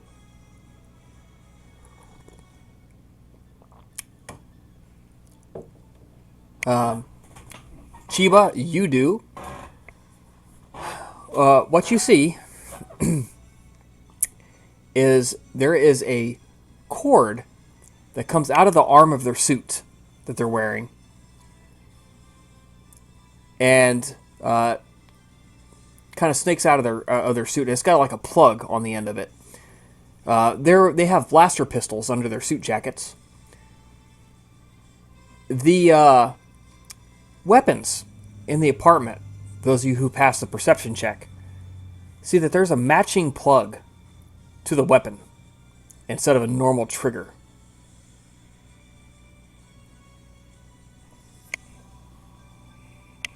You don't get a chance to examine it very closely, but that is what you see. What do you mean a matching plug? Like a power cord kind of deal? It looks more like a data cable. Ah, I see.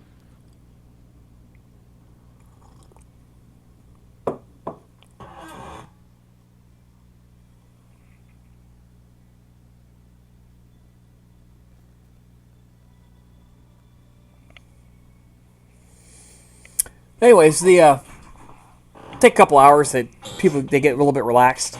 The guards break out a board game and are just playing a quiet strategy game of some kind.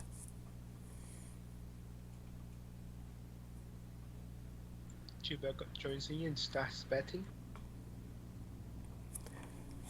They kind of look at you and they're like, "This isn't really a betting game, there, little buddy." One wins, one loses, yes? Yeah, but betting Betting does just hard feelings. People get upset. Let's not do that. Alright. No betting then.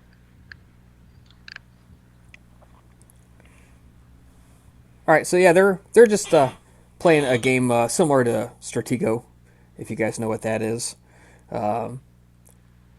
It's So- kind of like Risk, isn't it? Yeah, it's a two-player version of Risk. It's done with a type of tile.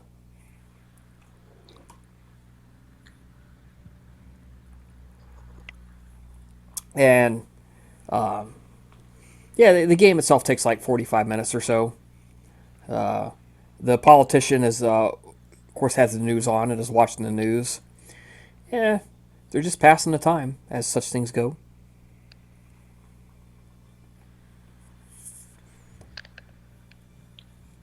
Do you know when the voting is? In a week. About a week. She will be doing some regularly checking up on the surroundings, going outside for a walk, so to speak. Okay. Yeah, so the next couple of days, you guys are getting to know the surroundings, surveying the buildings, looking up the getting on the roof, talking to the guards, that kind of thing. Chiba, since you said you were going outside to do patrols, I need a perception roll from you, please.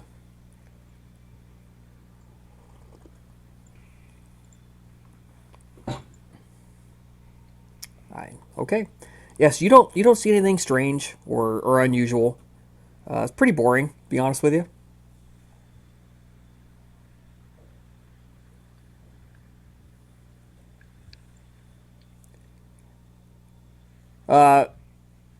Anybody else doing anything? Everybody else doing to pass the time?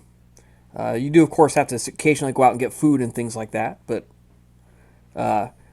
unlike most, television movies, the politician seems rather content to stay in the apartment and not make waves. He just wants to get through the vote.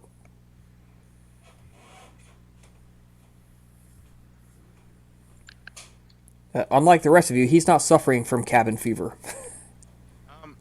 Just out of sheer curiosity, at some point, I'll probably at one point while out, just quickly look up what vote is, if there's any information publicly available about what this vote is. There is not.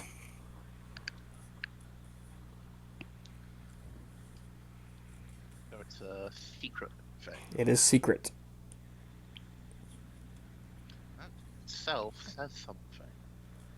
Is there any information publicly available about this politician?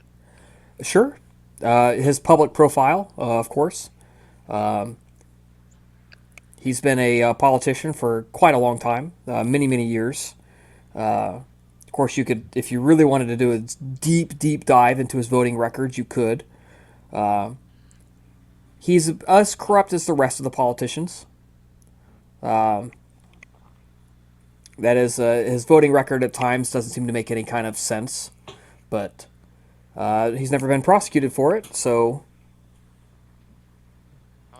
Does he seem to have any sort of leaning beyond the corruption? That'd take a little bit more analysis than you maybe have time to do. Fair. I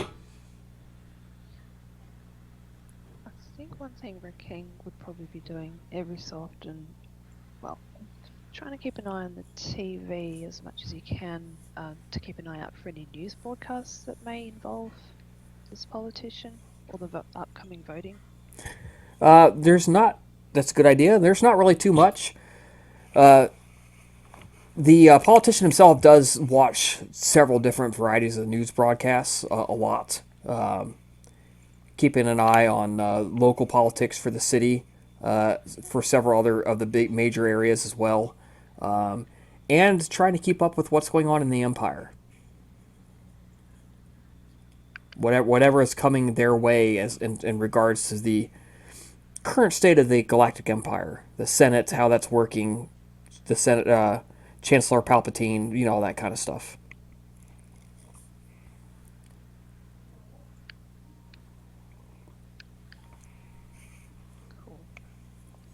suppose you'd also be trying to figure out, trying to find a way to see if there might be any known threats to the politician's life, or recent threats. Well, how are you going to do that? Well, he's probably going to start by asking his usual guards first, Oh, see if they know anything. That is, in all honesty, the perfect answer. And they're like, yeah, he gets threats all the time. That's why we're here.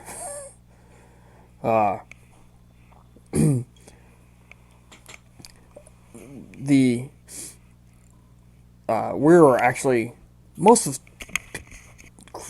those who are in our line of work work through agencies. We don't. We work directly for him. He pays us directly out of his pockets. There's a lot of threats that happen to him through the various other would-be crime families and Trastinian syndicates and the Hutts. And, normally we take care of those. And nobody ever has to hear about it. Well, I just figured we'd better be prepared for any and all potential threats. Well, as far as we know, he hasn't gotten any direct threats this time. But he appears to be quite worried about this upcoming vote.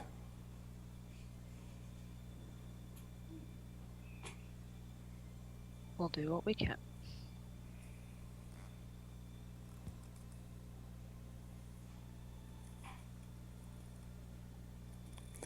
Zora, your familiarity with pheromones and chemicals and just your natural, from your society. One thing you did notice over the last couple of days is there's a weird smell coming from the room caddy corner to yours. So you guys are in the far right corner.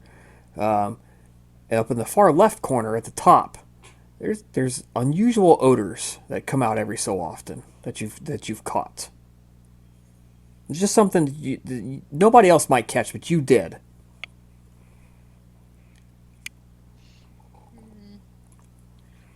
Would rolling any, like, for example, physical science help identify the general area of what these smells could be? Yeah. Physical science would actually be a perfect one to do. Okay.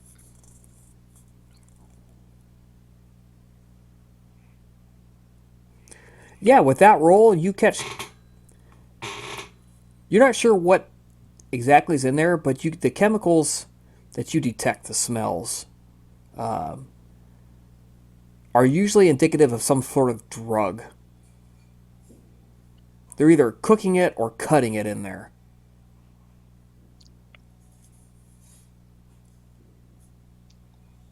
So definitely a drug, not like any sort of spice. Correct. It's definitely drugs.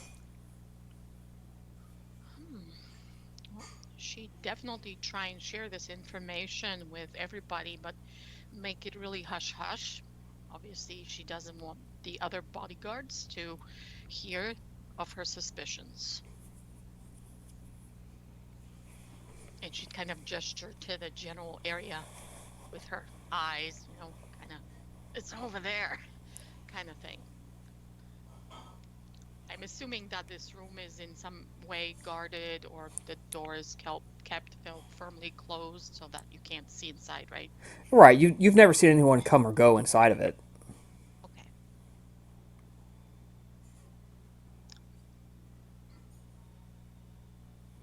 At least, with a casual look. If you really wanted to stake out the apartment, I'm sure you could catch some people going in and out. So...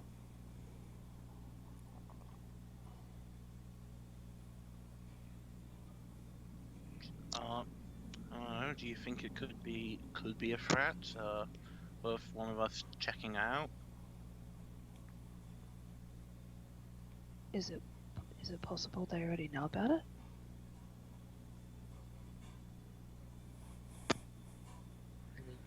the apartment, yes? It's not another apartment that the smells are coming from, right?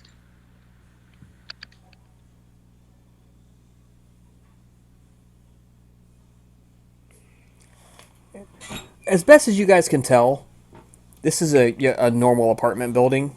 Um, just the home of people who are just plumbers and teachers and thieves and you know retirees.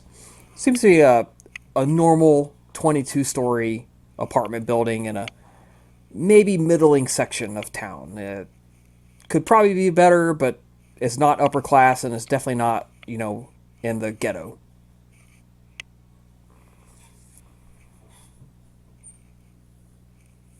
It's definitely not in Cabini Green.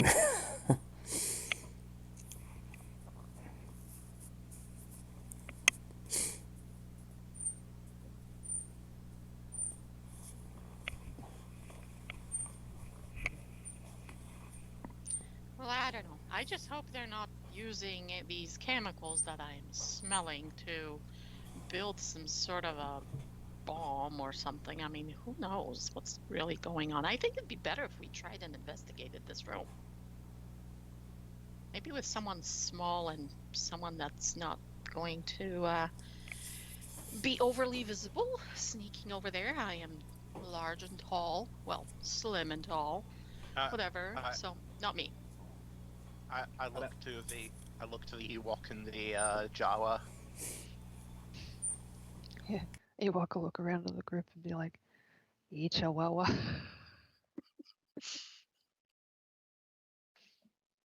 But kind of lowers his head, looks at Chiba.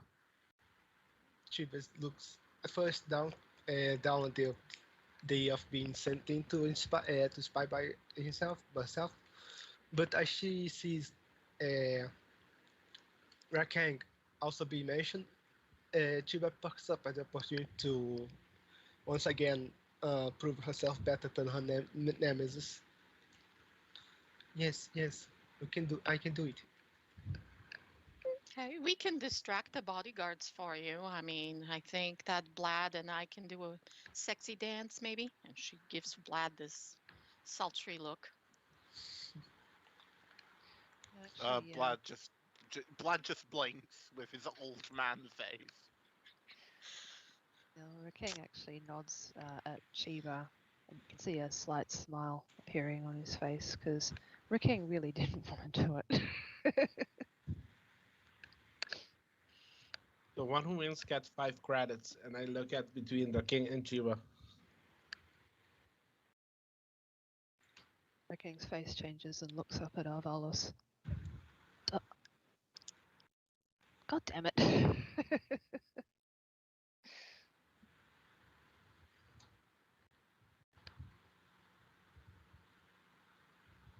But in the end relinquishes. Eh, all yours, Chiba. Yes, only I can do it.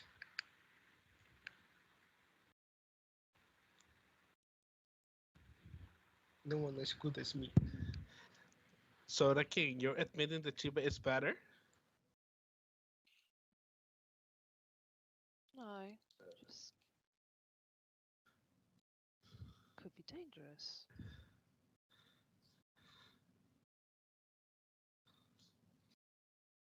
No, no, no, that is the wrong answer. You're supposed to say this kind of task is beneath you.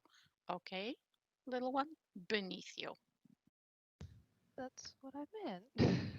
Yeah, let the Jawa do it. Dangerous.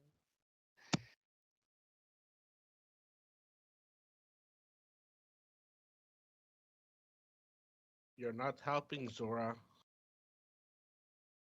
Well, Chiba's already volunteered and she's very resourceful. I have ultimate faith in the skills that she possesses. Plus, I mean, there's plenty of us here to keep everybody else distracted. The less of us that try to scout out, that room, the better. We don't want to go as a little army because then it's going to be a bust. I believe it's a different apartment, right? Out of character. Yes, it's a different apartment. It's down the hall.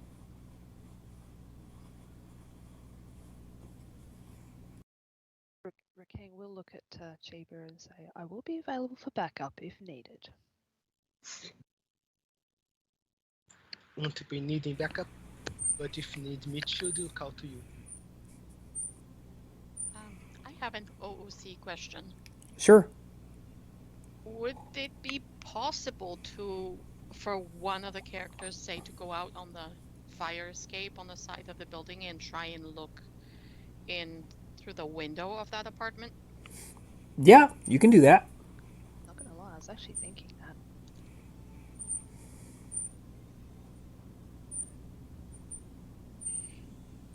Okay, so Zora makes the suggestion and just kind of looks between Zoe and Rakang and anybody else who would be into climbing fire escapes. I look at Lat. Old man, let's go find a big blanket so we can make some to catch the idiots later in. All right. And we go find something like a blanket that's sturdy enough to catch somebody that's falling. Okay, you go to the bedroom and you strip the blankets and sheets off, and hope they're sturdy enough.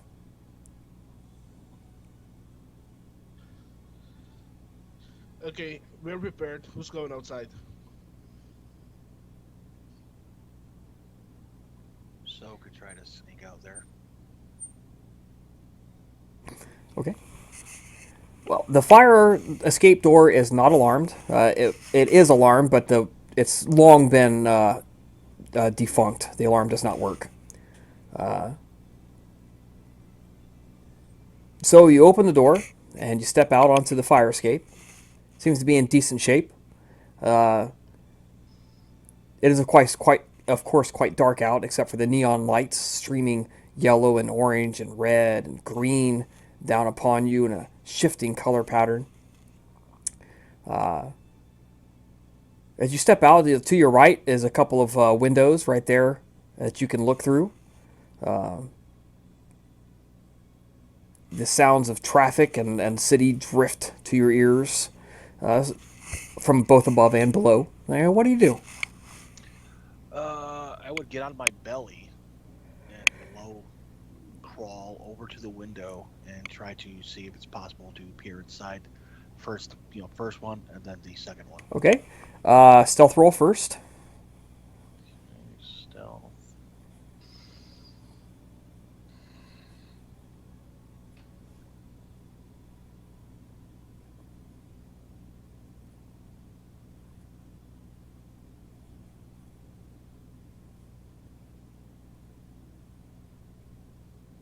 All right, that's an outstanding stealth roll. You feel that you have concealed yourself relatively well as you belly army crawl across the catwalk, going, that hurts my elbows. That hurts my knee. Crawl, crawl, crawl.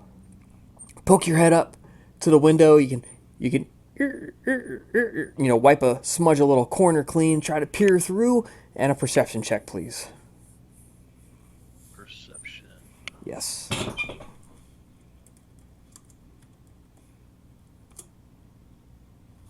All right. What you see are a Trastinian and a couple of humans.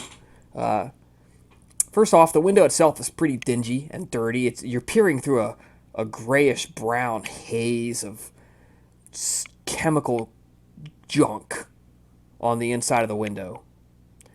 So everything that you're looking at is, and of course, tinted from the light from outside. There's a couple of lamps on in there. You see 3 occupants. They've got their feet up on the coffee table. They all appear to be smoking something, some sort of cigarette or a pipe or something. And the interior looks relatively dirty. How much of it is the window and how much of it is actual dirt? You don't know. The apartment is not clean and tidy.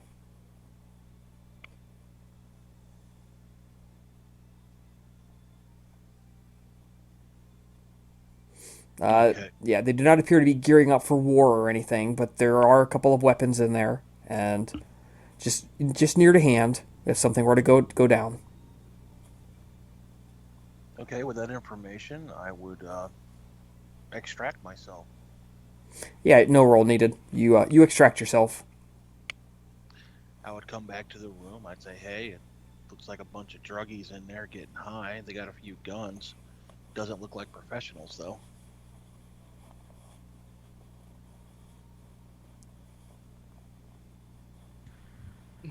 They're not really danger, yes? May I just ask if they are here before? Ask all the bodyguards if they are here before. There's been no activity. Nobody moving in or out.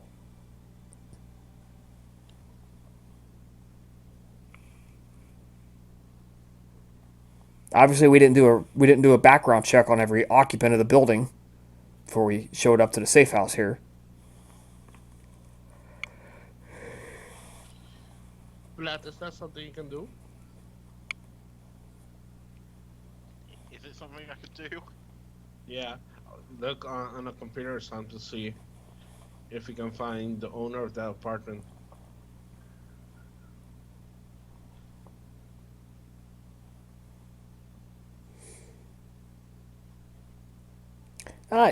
Through taxes, yeah, you could figure it out.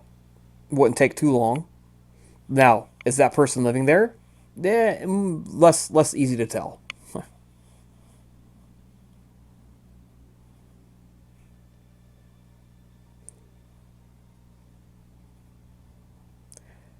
All right. At least for the moment, they don't appear to be a threat. Yeah. We keep an eye on them, but I don't think we need to worry just yet.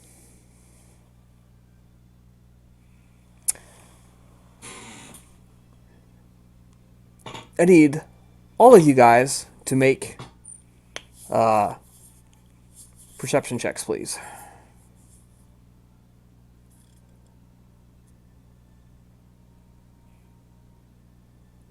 Our father is blind as a bat, man. Yeah, he's not doing well tonight. He's not perceiving very well. Blad, you are the only one to notice this. There's a thump, a shudder. Very, doesn't even, so gentle, most people didn't even notice it. And you look towards the laptop that you had set up, and you being you, I know you've probably set up into the CCTV, have you not? You probably patched into the closed circuit TV system. Yeah. And you see several street level gang thugs have rushed both the ground floor and the walk up floor from the parking deck, and they are shooting at the rent-a-cop security guards. We all hands on deck. We got assault. All right, How's the fire escape?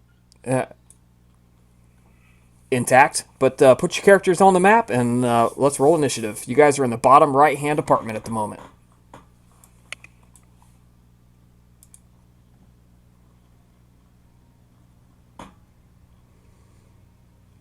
I'm just going to use Brutus's portrait here for the bodyguards. And the major for the... Although he's not even going to be in the combat. If he gets hurt, he's in trouble.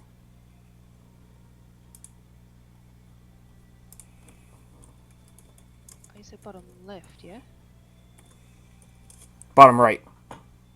Oh, bottom right. Okay.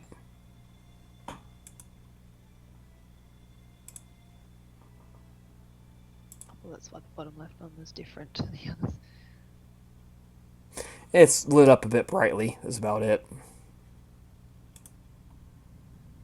I am still getting token errors for trying to roll initiative, so I'd be happy if somebody could do it for me.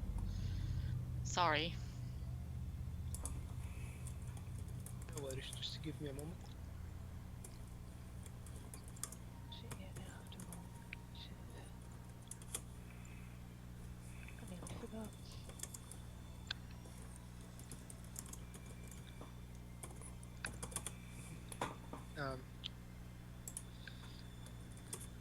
6, but once again, not really taking in your initiative bonus. What is Zora's initiative bonus? I believe 1, 2, actually. 2. Okay, sorry. All right, so you're gonna go first, and I'm gonna put you at 8.1.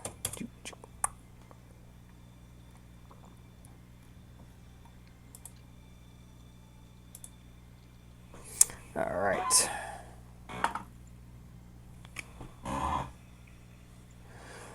Okay, so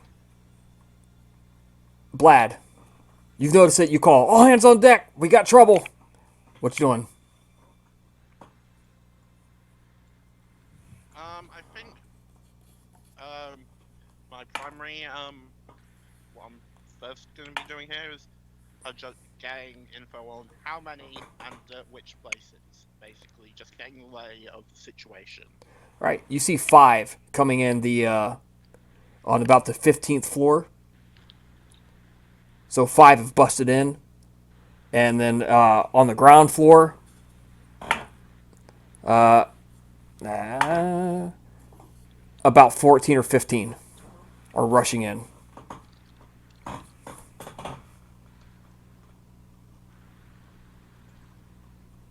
Okay. So yeah, and I'll call out.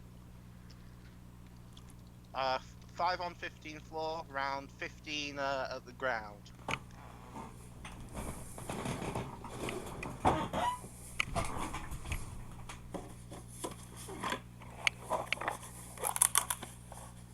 I'll we should probably deal with the situation proactively. I'll stay here in case anything else happens. Keep you all updated. All right. You don't know where they go from there, but what you do see is crap.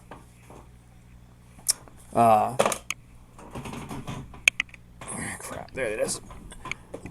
They disappear off the CCTVs.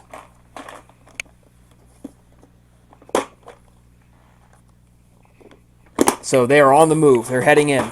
How far away is the rust bucket from our current location? Several blocks.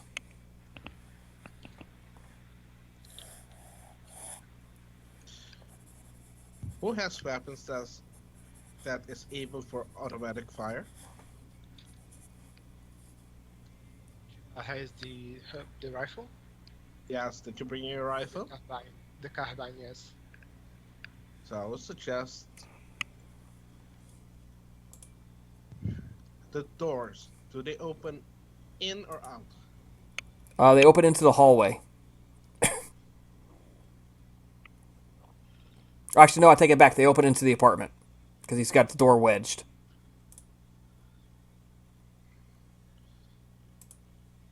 What do you think, Chiba? We need to find a way to funnel these guys in a very small area so we can mow them down. Where do you suggest?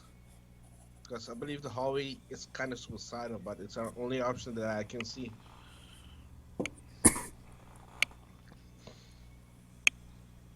as a backup plan, we could funnel them whilst we're making our way down towards the fire escape, and if things start going badly, we can just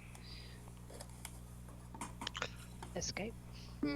Do we have any smoke grenades or concussion grenades? Anybody? I do not have. So Blood. doesn't. Blood, did you see what kind of weapons they were carrying? Or can you remind the footage so we can see what kind of weapons we are gonna deal with here? Yeah, I'll see if I can go back through the footage. See if I can get any decent. Camera's not great. Pistols of some kind. Obviously not rifles. Handheld weapons of some kind. Okay. I got a few grenades from this session that for the Empire. I don't know if they will still be here. Yes, you do have them. Then yeah, I do have 5 grenades. One question, Chris. If I stand on the stairs that go up to the upper floors, Will I be able to look over the railing and see the stairs that's coming from the lower floor? Yeah. Have you ever been to a, like a multi-story hotel and you look down and it's concrete steps, so you can see like, it's not like the movies where you can see, all the way down because they're like right next to each other, so you can kind of see like one floor below you, but you can hear everything going on in there because it echoes like crazy. Because my plan is to stand that stair, on the stairs, and shoot down when they're coming on the final stairway up. Okay. Will they be able to shoot me from beneath my feet? That's what Well, I like it's to ask. concrete. They're not gonna be able to shoot through. So I relay my plan to Chiba. Like you say, we just rain hell down on them from upstairs.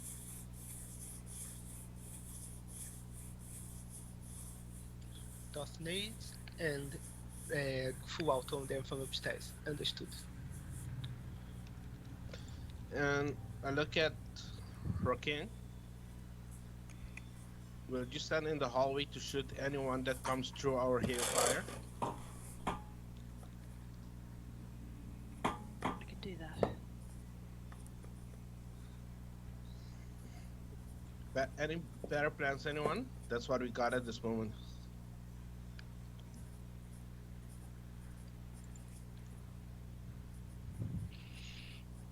If they come up those stairs, we could chuck one of the grenades down at them. Shouldn't bring down the building if it's all concrete, should it? No, it's not gonna bring down the building. Yeah. So what do you guys think? It's gonna Just lend have it a grenade character. up there, just in case. I like that idea. And it being concrete will funnel the explosion down. Or also up, but mostly down. Concrete should mostly protect us, I'd imagine. Okay. Come on, Chiba, let's go earn our pay.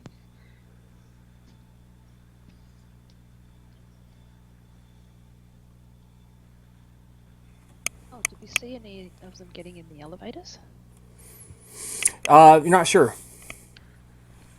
Cameras didn't really point that way. Well, we can't leave that option out either, so we better keep an eye on those elevator doors too. If elevator starts coming up, we can drop that. The elevator, yes? Cut the cables.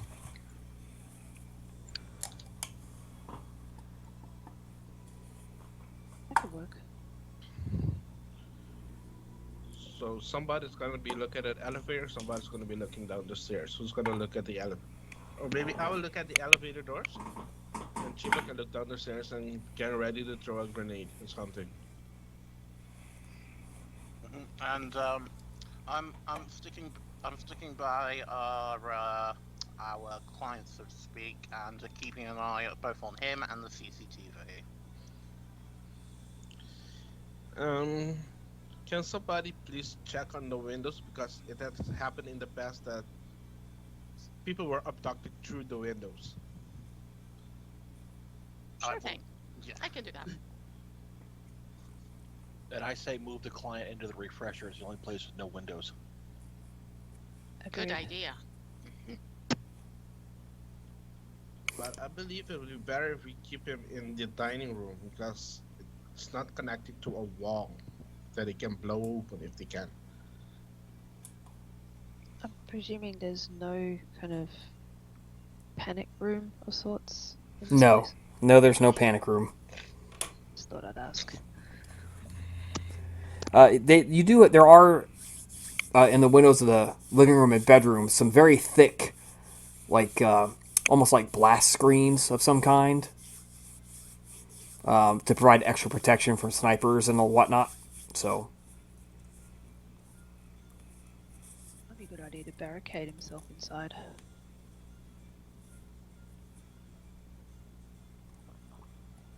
Like if there's a big bookshelf or something in there.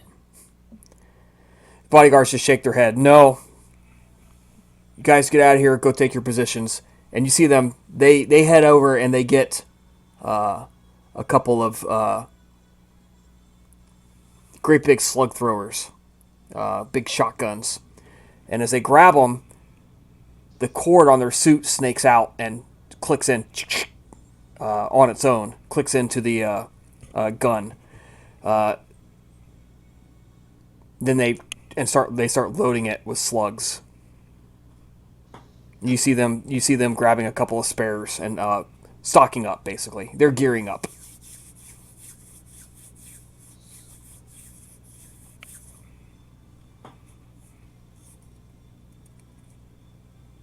I said, we'll handle this. You get out there and handle them. Any they get past you, they won't get through us. Right, well, we better get into position. Famous last words when Zara goes off and checks all the windows. Things appear to be fine inside this apartment.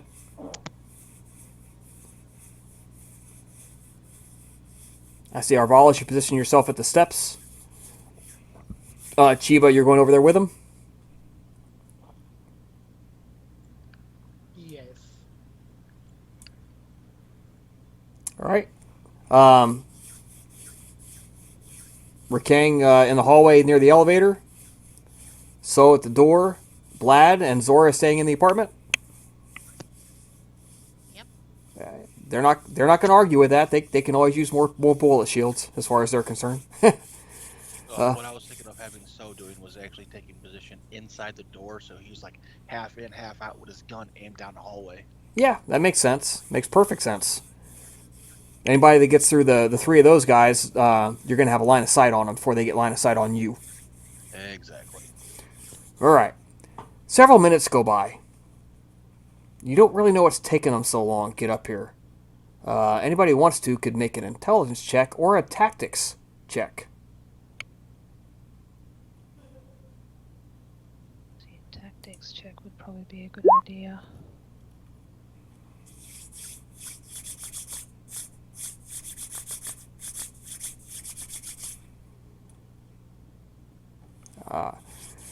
Rakang, you 100% know this for sure, and you're a pretty smart dude. You figured this out as well. They don't know exactly where you are, apparently. You have to figure it's taking them so long because they have to go clear the apartments in the lower floors.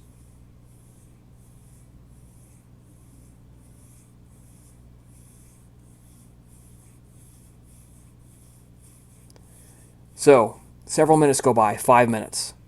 10 minutes, 15 minutes, about 20 minutes after Blad noticed the intrusion, Arvalis and Rakang, you hear the door from the 17th floor bang open and voices, get up on the 18th, you gotta check the 18th now, come on, get up there.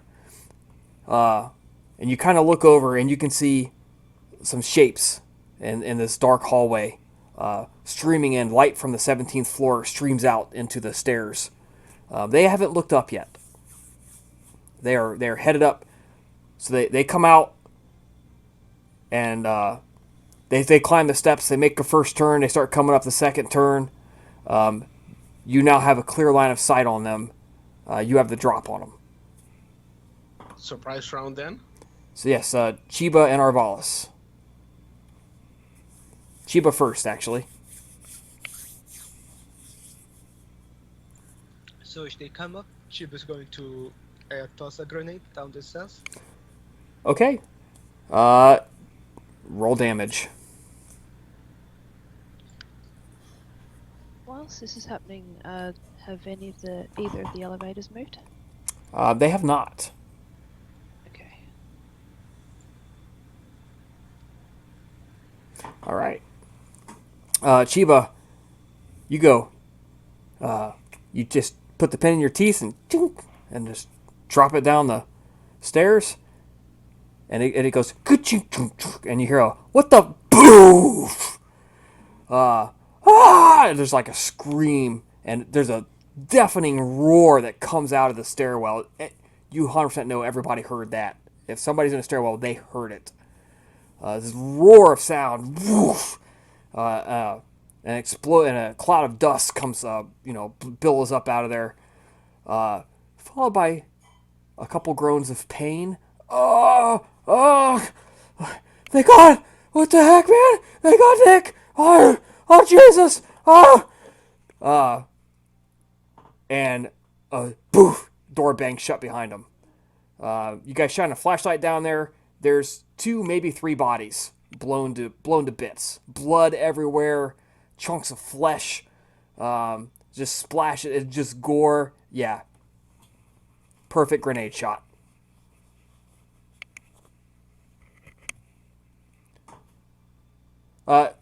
Rikang, now the elevator dings and begins coming up.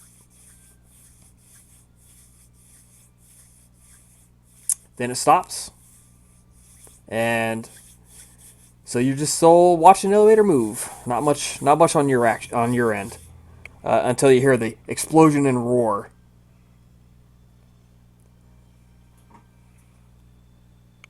About 2 minutes goes by. Elevator starts up again.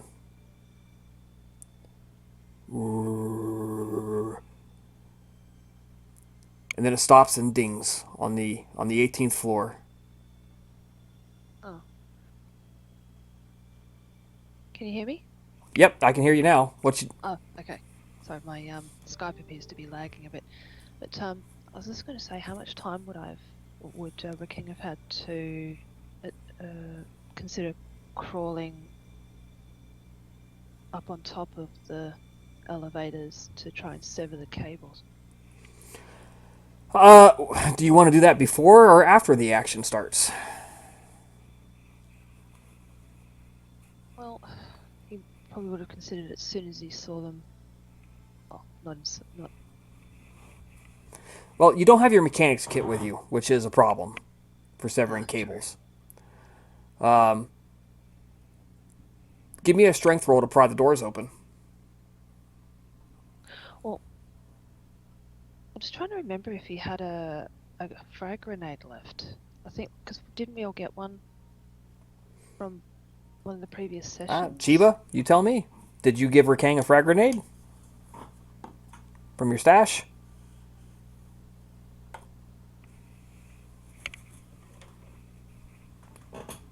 Chiba?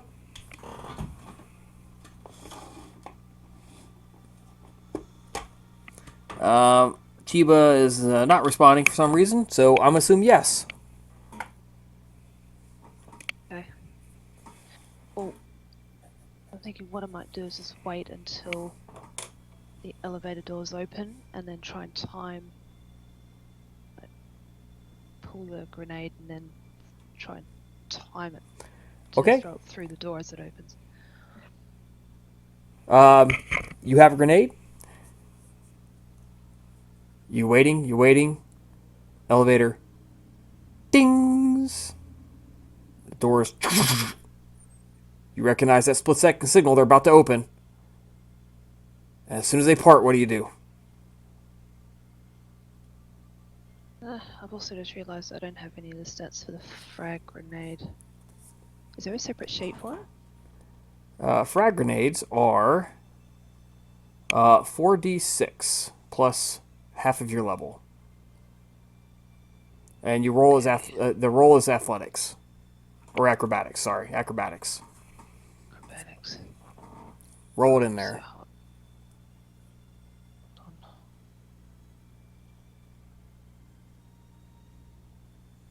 So did you say 4d6? 4d6. Okay.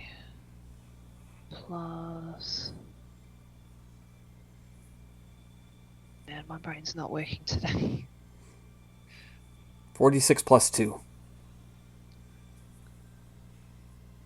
Or if you're level 6, it should be plus 3. I'm still level 5, so it's plus 2.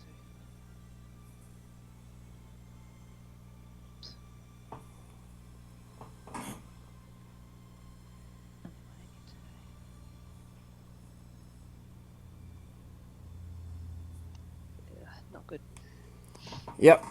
The door opens and you hear a, "Oh shit!" And then somebody is actually literally thrown out of the elevator, like forced on it, and then like rolled out with it in his arms, and it and there's a splat to go along with the explosion. There's a splat of blood, and several other people in the elevator get injured. Like you hear that there's a oh shit scream of pain as you run that in a surprise attack, which they sort of expected was coming, but it still counts as a surprise attack. We are at the top of the initiative order. Arvalis and Chiba still in the stairwell. What do you do? Chiba first. Does that looks like to be any more trying to come up? There are several not in the stairwell at the moment. Chip is going to move down the stairwell and try to peek to see what's down. Okay. And actually, peek what's down. If she sees anyone, she's going to be going out of fire. So you head down the steps. You go down to the 17th floor. You step over 3 bodies that died pretty much, that bled out, and painful deaths with their grenade. And nobody seems to be coming yet.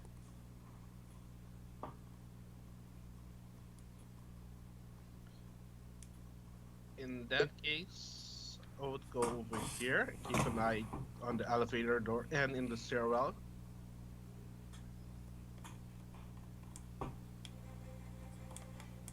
Okay, well, so as you step out of the stairs, you see Rakang roll a grenade in. And then one person falls out, like holding it as a sacrifice, and turns him into bloody paste. Several other people get injured because he couldn't hold on to all of it. And then, of course, there's a finite number of people that could fit inside of this elevator, as you guys found out on your way up here. 6 of them step out. Some of them sporting minor injuries. Of course, they're not next in initiative order, though. Rakang, you're up. Okay, well, I think at this point, I think the plan will be pull out the was it the blaster pistol, take a pot shot, and then try and find some cover. Okay. Somewhere. Make a blaster pistol shot.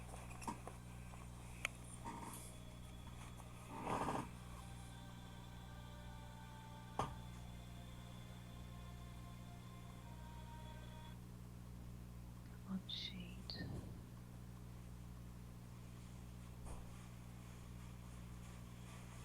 There's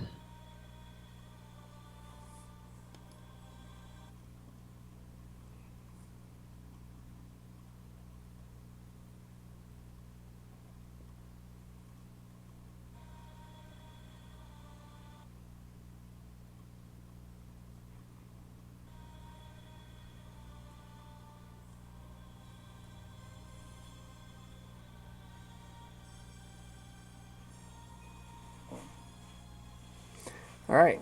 That is a hit. You do hit somebody. He gets hurt.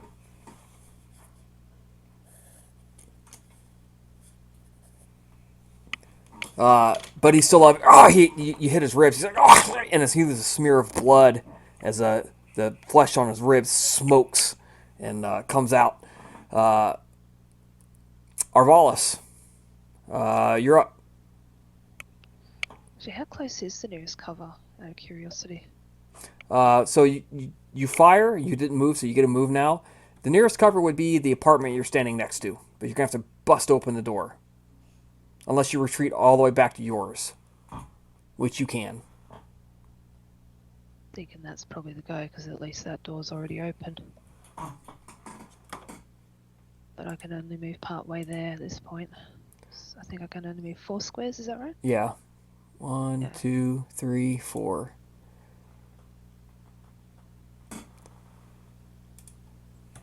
All right. Right before I shoot, I whisper in my comlinks to Wrecking Doc, and I auto fire at all of those guys.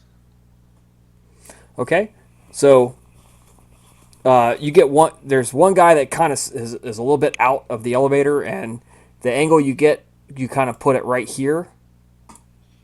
So go for it.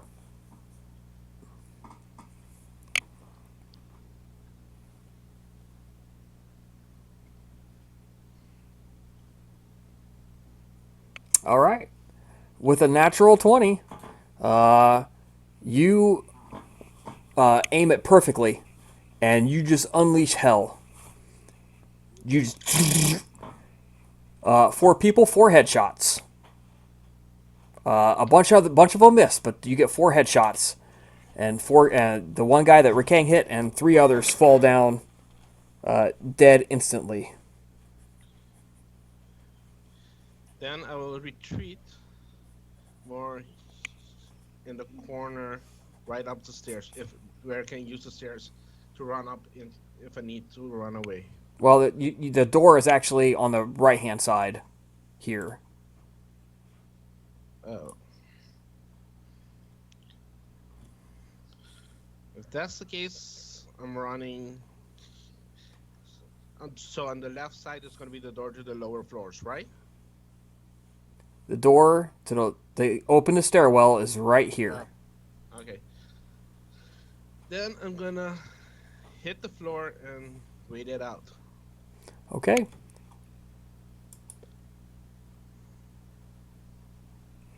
All right, they are up next. Their initiative is 11.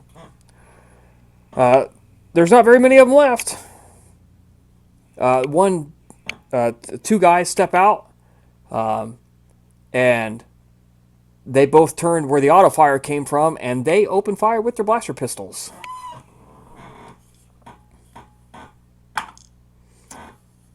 Does a 17 hit you, Arvalis? What's your reflex? Nope, it does not. And that one misses as well. They both step out and they take shots. They're obviously scared out of their minds, and they miss. So you're up next. You have 2 guys standing in the clear and a clear line of sight to them. Okay, I'm just going to start with the guy on So's right, and he'll just take a shot right dead center mass in the back. Okay, go for it.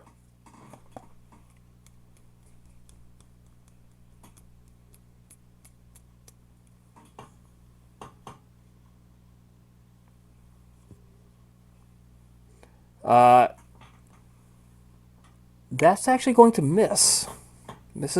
Barely misses. You aim center mass on his back, and it just barely grazes his shoulder. You aim a little high, trying to compensate for the angle. And he twists a look and realizes he's caught in a killing alley with no way out. Zora, do you do anything at this point? Other than checking the apartment to make sure that the politician is safe and isn't freaking out or trying to climb out through a window or whatever, no, she's probably just taking rounds around the apartment. Okay. Zora, make a perception check for me.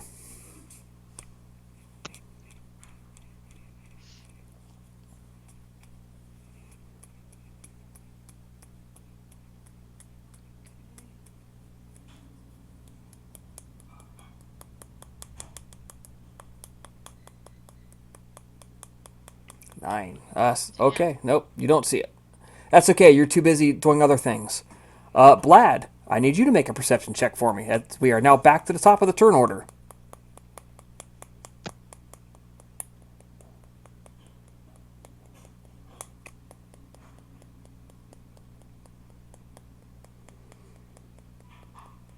Blad, as you guys are looking out the windows, you notice a couple of air speeders heading down the lanes where they should not be, heading directly towards the apartment building in the sky.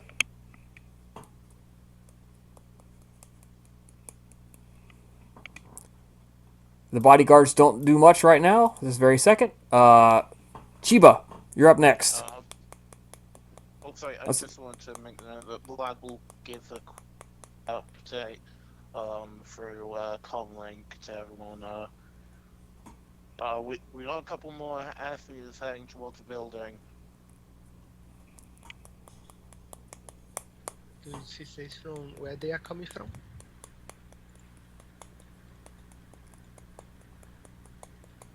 I don't know, Vlad. What do you say? I'll list the general. Yeah, I'll list the general directions they're coming from. Looks like they're going to the roof. Going through the roof. Yep. Yes. Looks like air speeders are headed to the roof. Tube is going to proceed to go back up. Try to go to the stairs that leads to the roof. All right. Make an acrobatics check for me, please. Do you know what is the plan for leaving this place? Do we have walk outside or something like that? Your boss didn't give you one. He kind of thought you guys would come up with one, an exit strategy. Yes, that's why I'm asking if we have walk outside. Last I knew, you guys left it at the car park, a couple blocks away.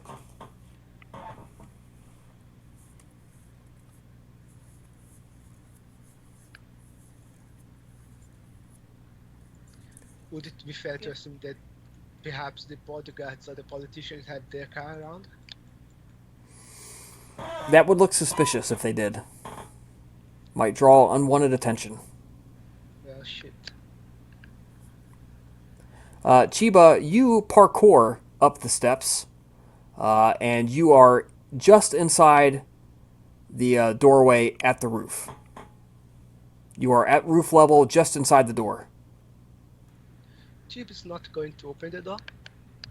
Chip is going to be waiting outside, inside, with the gun pointed at the door, waiting. Yep. So when the guys open, she goes full auto.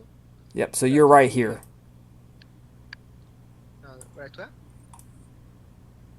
If you scroll down to the rooftop map, Oh, I did not see that part. Yes. She. Okay. So yeah. Yep, about right there. Gun aimed at the door, waiting for it to open up. Like to fall to the fuckers.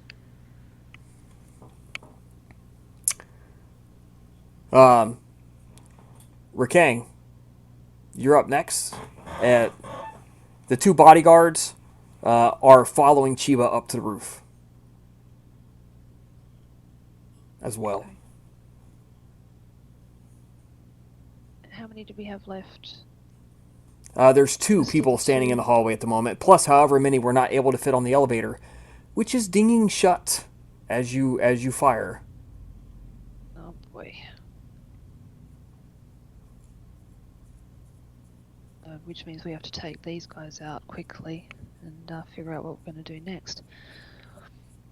Alright, but in any case, whilst Rakang, just before he heads towards the door, he's going to turn around and take another pot shot with the blaster. Okay, go for it.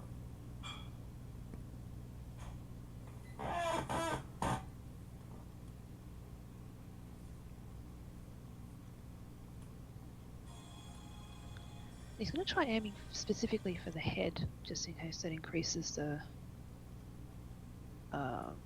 whatever it's called. And increases the damage. Yeah, you can make a targeted shot.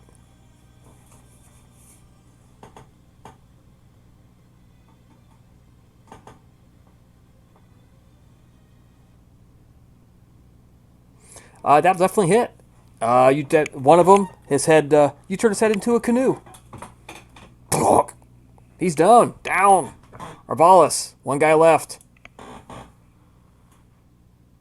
Just gonna regular shoot him and put him out of his miseries.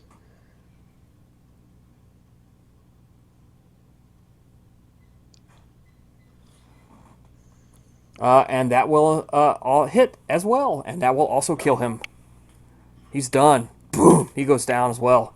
The elevator, ding, shuts, and begins to move. After that, I say in the comms, somebody needs to go support Chiba on the roof. I've got an elevator.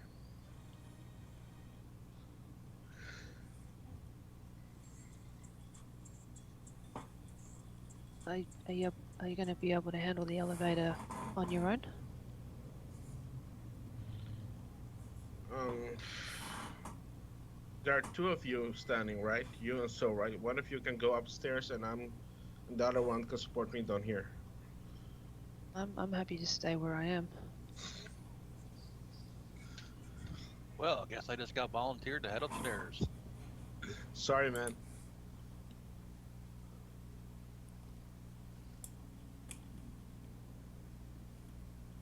All right. So how quickly are you running up there? Like as fast as you can, or just a normal pace? I would run up there. I would not have do it as a leisurely walk. No. All right. Give me an acrobatics roll, please.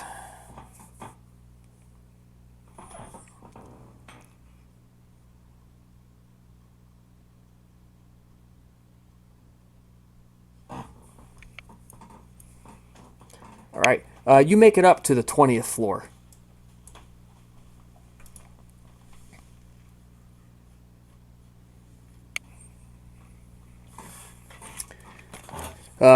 You are just behind the two bodyguards. They are right there. They are thundering their way up the steps as well to support Chiba. Zora, what are you doing? Actually, Zora has a question for Vlad, because he's a whiz with all things electronic, and she basically asks him if there is any way that he could possibly stop the elevator from opening the door, like basically sabotage it so they can't use the elevator to come up to our floor of the building. Do they have any like remote connection? No, there is no remote connection for this elevator. It's pretty generic push button operation, setting a signal to the controller on the roof. But can you like So hijack the button at the elevator over there? Screw it in so it won't open? Or like twist the wires away the elevator going up, down, and never stopping? Something like that? Or is there an emergency button that we could press? I probably can't get that from where I am. Are there any alarm pole stations? That too. Fire alarms. That is Yeah. set it into fire emergency mode, which is only operated by key.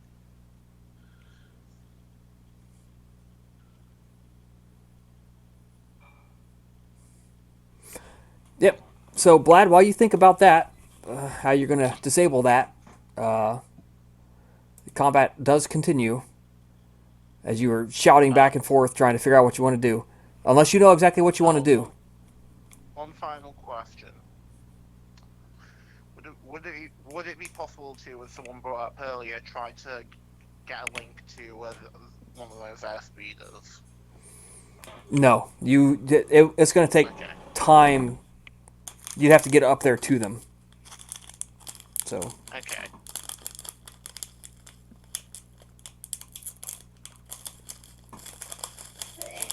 Which is not impossible. It's just, a matter of access, right? Okay. Okay. In fact, one thing. Could I potentially give an aid number to one of them on the next shot by basically providing I forgot where I was going with that. Never mind. Shit, never mind. Pass on to the next one. I just had a... Nope, that's all right. Unfortunately, camera coverage and being able to help direct does not extend to the roof. It's a very cheap security system. You've seen much better in your day.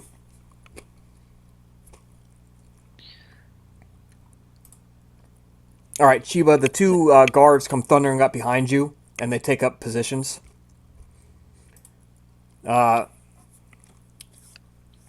Chiba, you hear the sound of air speeders, and they actually kind of hit and grind a little bit because they come in pretty hot. And people are jumping out. Chip's going to wait by the stairs, taking cover behind, being down low behind the stairs and having the gun aimed at the door. The first sign that there are people on the other side, opening up. The blasters will go to the door, yes? Does not looks like the security door, something that would be able to stop the blasters, yes? No, it's a standard steel door. It's not security. It might stop one or two hits, but it's not going to stop a whole bunch of them.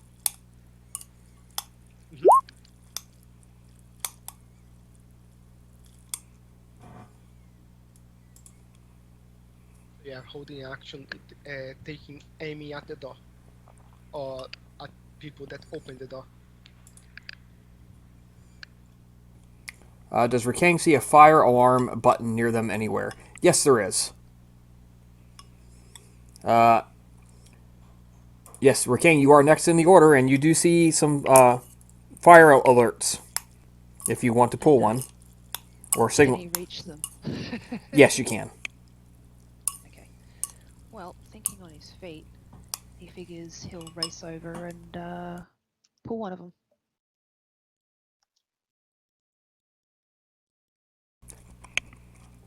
Okay, roll me a percentage dice, please. Roll D100.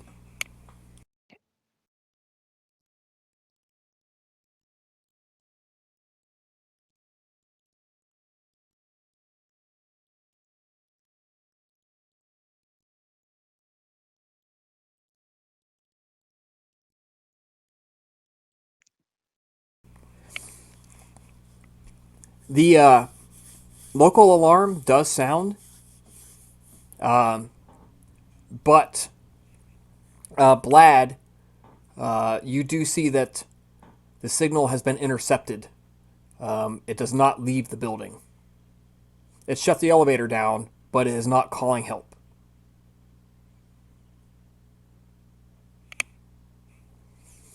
Can Arvalis stand up when he sees Rikang pull the alarm? Sure. What do you want to do, Arvalis?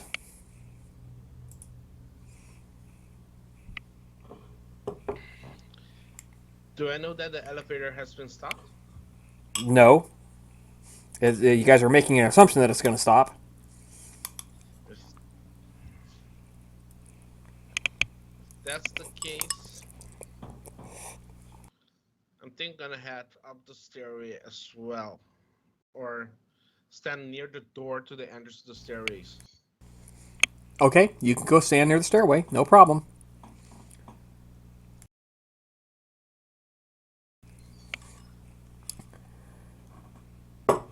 Chiba, I need you to roll your. I need you to make an acrobatics roll.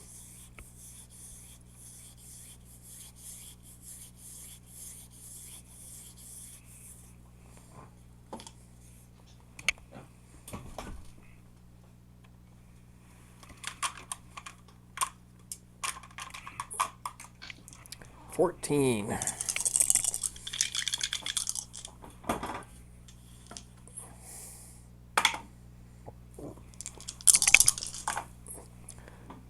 Chiba, you take 13 damage as the door is blown off of its hinges and blown backwards into the stairwell. There is a brief fraction of a second where you see the walls around the door bulge, woof, and the door ripples, and then woof, and it explodes inwards, just wham, just slams you in the face, and flips and bang, and it's like begins banging down the stairwell, incidentally bouncing off the guards as well. It's a huge blast, and for you get just a brief thought through your head. They brought explosives with them. And they use it to breach the door. Not fair. Only I can use explosives. That's their turn. So, you are up.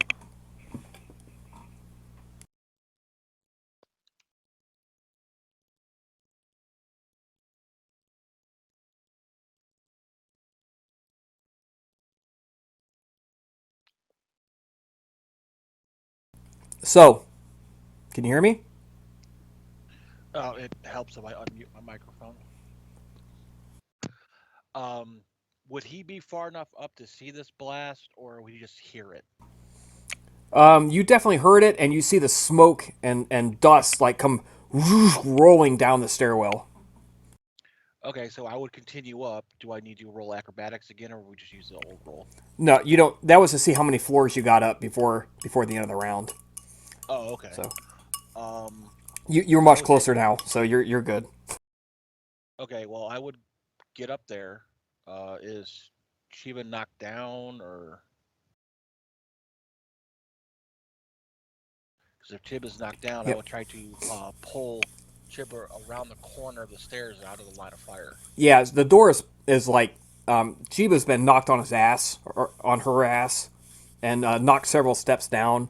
Um, the two guards are like, oh crap! They're like holding their ears from the sheer amount of concussive force that and noise of the explosion. And they're like pained, like holding their ears. Chiba, you too, like you hear that high pitch ringing through your eardrums.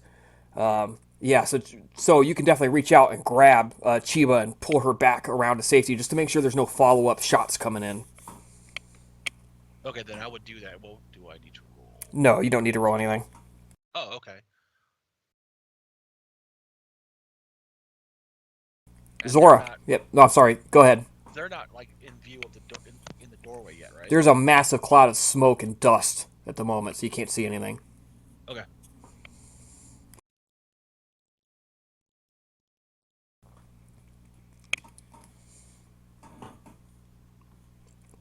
Zora, you're up.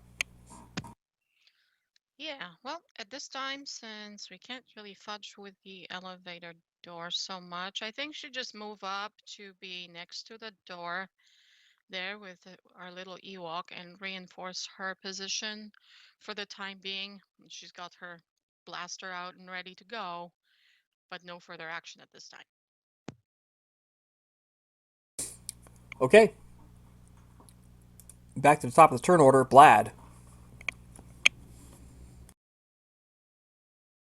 Shit. Okay. At this point, I don't think there's gonna be much more I can get from watching the screen. So, yeah, I'm gonna be by the door as well.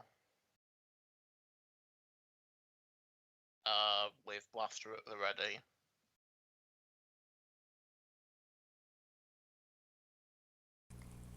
Okay. One of the bodyguards begins a retreating action. Fuck! And he's going, fuck! Shit! I can't see! God, I can't hear! And he's headed down backwards, trying to get to a point where he can take up a firing position. Chiba, you're next.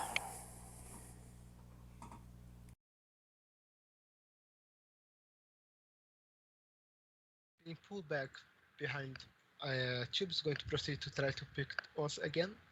Pick up the stairs to see at the door. Once again, take aim at the door. Actually, no. Tube's going to toss a grenade through the door. Let those fuckers take some explosives themselves. All right, go for it. Make a acrobatics roll for me.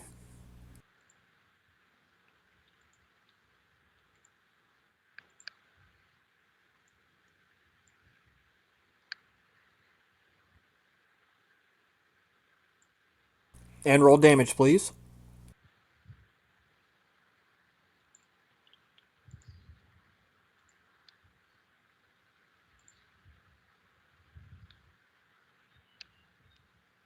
Not bad, not bad.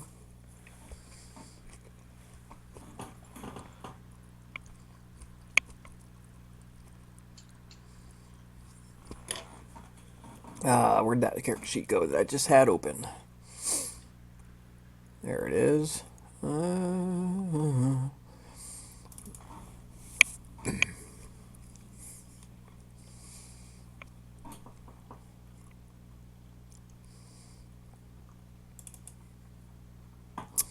Okay, just needed to check those stats real quick. There's 1, 2, 3, and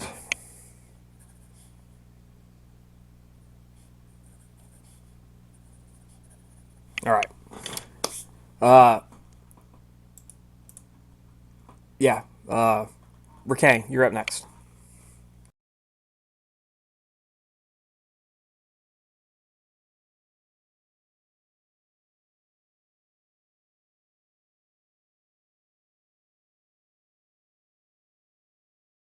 I think you might be muted.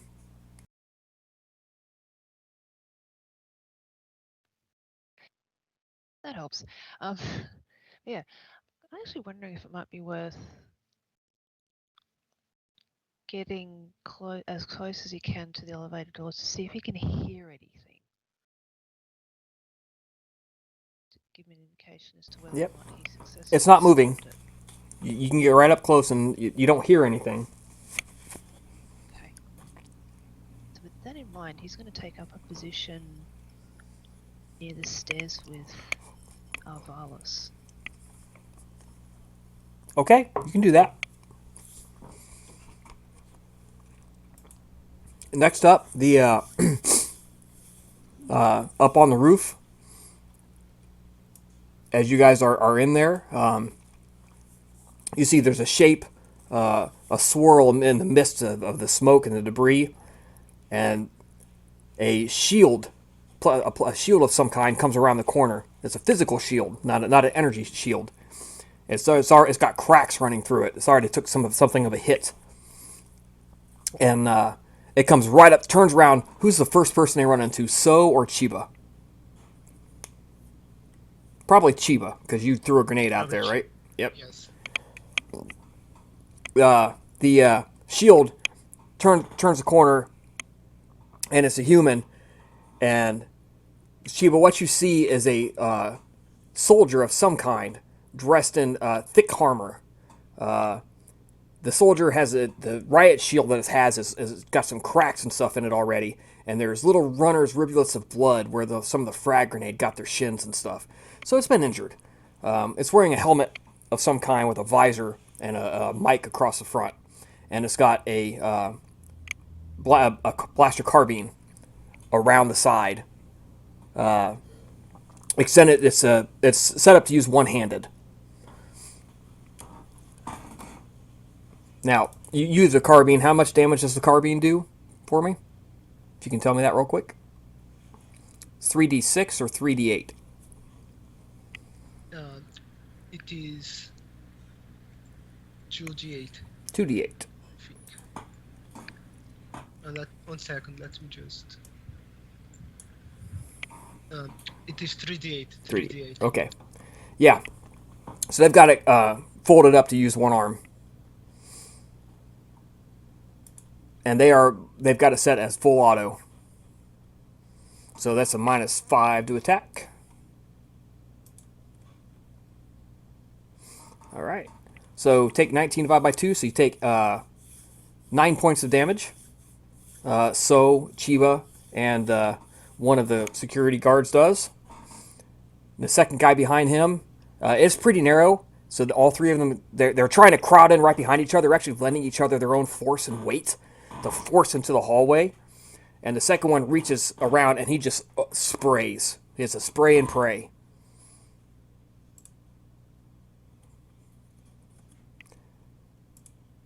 So he's rolling that at -10, but he gets a natural 20. So we're gonna have this damage though, because there's no way he really gets a good shot at you guys. So again, so the two of you take 9 plus 16, take 25 total damage each, as they are spraying and praying. Auto fire.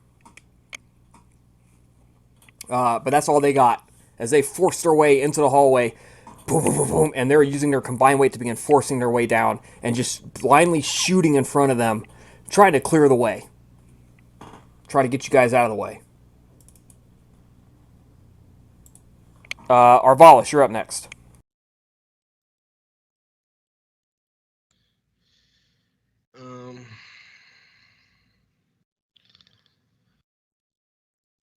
I had inside the stairwell and look up. Do I see So standing there? He's on a higher level than me, right? How far up the stairs are you? Are you still on the 18th floor? You know what? I'm running upstairs. Carefully, but I'm going upstairs. Let's see if I can help Chib out, because I must have heard the explosion. Yes, you certainly did. Make an acrobatics roll for me.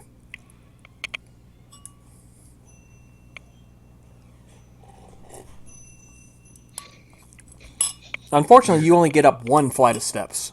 You are on the 19th floor now, and working your way up steadily. Nobody's at your level, though, yet. Raymond, so you're up.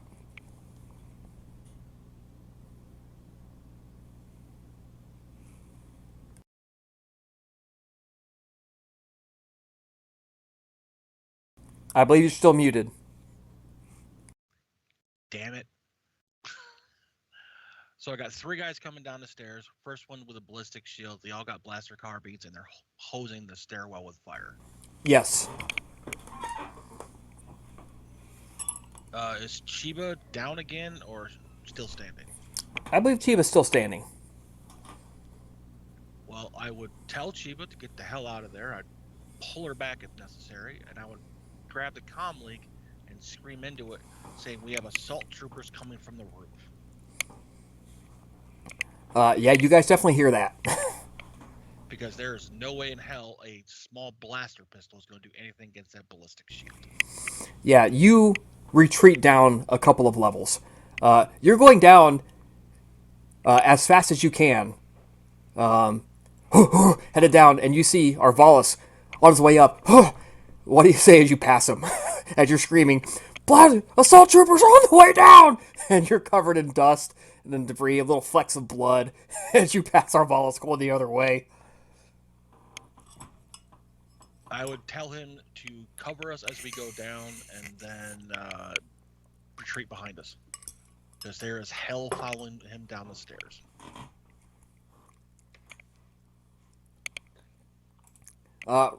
Zora. Trying to ascertain how much of all that is currently going on she would be able to hear with her own ears, not just over the comlink. Would she be aware of the situation and what's happening on the stairs? You've definitely heard the explosion. You're not sure how much of that is explosives and grenades and other stuff, but you definitely heard the big explosions. Yeah, and it doesn't sound good, so she just look at Vlad and say, "Dude, this has just gone from bad to worse, and I don't know if it's gonna make any difference if we go out there and try to take a stand, but it sounds like we're a little overwhelmed. Ideas?"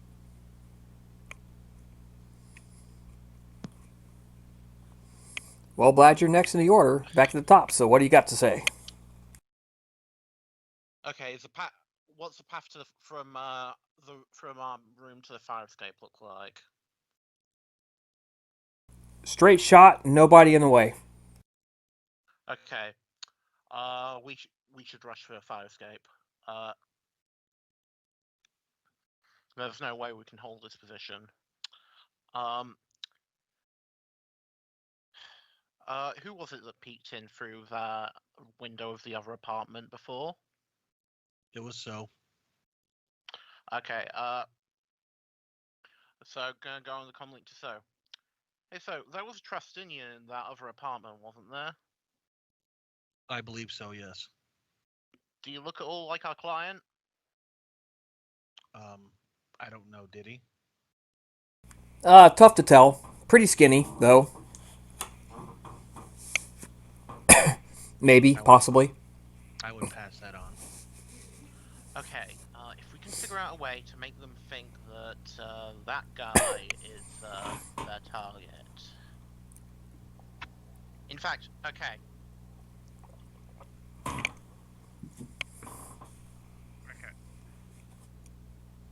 Okay, first things first, let's get this guy out of here. We need to get this guy out of here. Good luck persuading his bodyguards to let him get out of here. I look to the bodyguards. Do they see? They're not there. They're in the stairwell. Okay. I'm gonna say, sir, we need to get you moving. He's like, huh? I don't know. But that is a plan.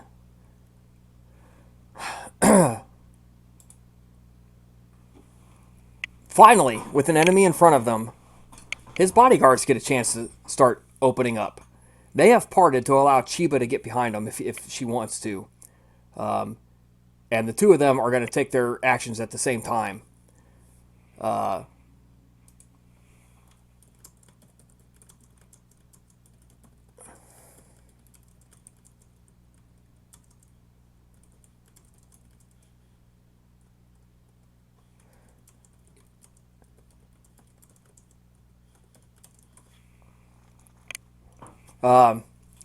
They level up their slug launchers, and they fire.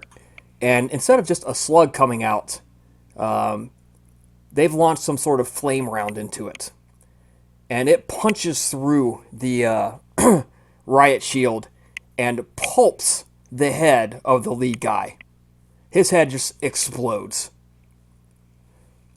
And they shells eject, and they settle in, and they start shouting down to Chiba, and you guys can hear their voices drifting down in between gunshots and explosions. Go! Go! Get back downstairs! Block the fire escape! Make sure nobody's coming up! Go! As you hear boom! Boom! As they're trying to hold the back line. Chiba, what do you do? Chiba does as told by the bodyguard, proceeding to try to run down to the fire stairs. Yeah. Place where she can see the fire stairs at least. Yeah, so you get back down to the 18th floor, no problem. All right, and you get to the hallway. That's your action. That's going to take your whole action. Rikang, at this moment, your comlink crackles into life. Just you.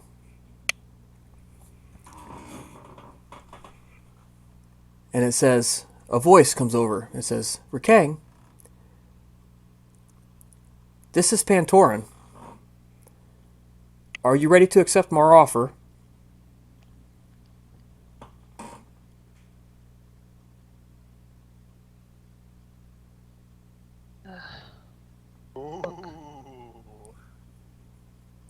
This really isn't the best time. I disagree. This is the perfect time. All you have to do is shoot your client.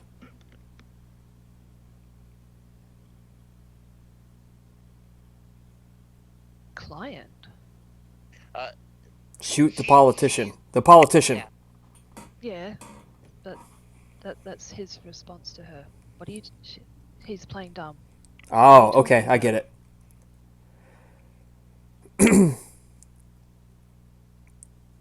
Join us and reap the rewards.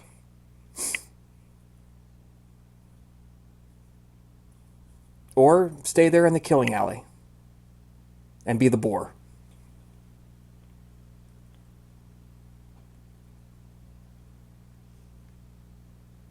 So out of character, I'm guessing at this stage, Rikang now has a fair idea who's assaulting them. Yeah, you know exactly who it is. Roll intelligence for me, Rikang. Okay.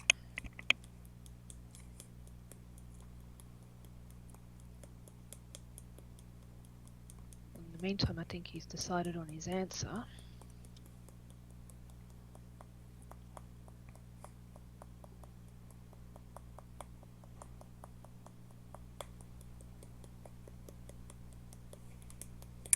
That's good enough.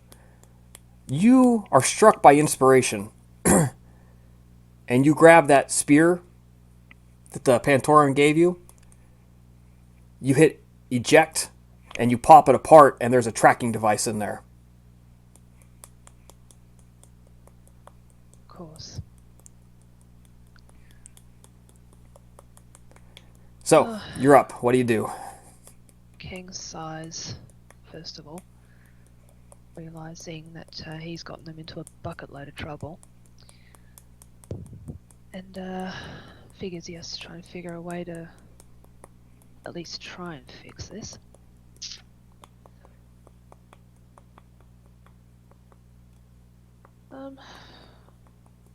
Gathering there's going to be no way to, and no time, to try to fix the tracking device to something else and launch it. You can always throw it off the fire escape. Is that... Actually, speaking of, I was actually going to say before all that played out, he was going to start heading towards the fire escape, and even if at the very least to try and determine if anyone was coming up. See if... Yeah, you run out to the fire escape, and you see standing. You don't see them on the ground because of the smoke and clearance, but you can kind of hear and feel the vibrations of people running up the escape, trying to climb it.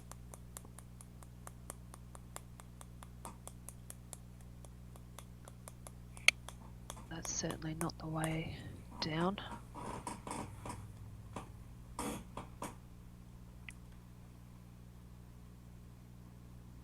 Right, well, at the very least, Raking's going to relay that to... Oh, we'll just relay that to everyone. Say, well, doesn't look like the fire escape's our way out. How are the main stairs looking? Yep. Arvalis, you're up. Like to go down, obviously. Yep. I believe the main stairs are only way, but there are still people downstairs.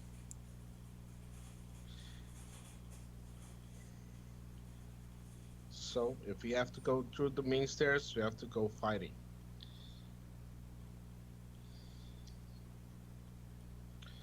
Decision times, people. What's gonna happen?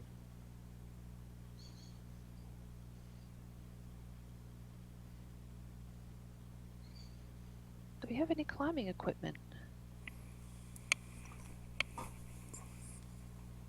Or anything that can be used as climbing equipment?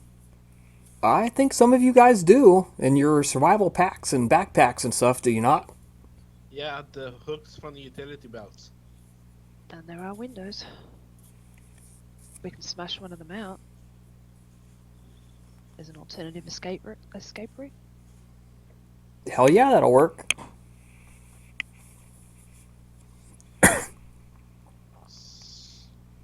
Okay, so one question.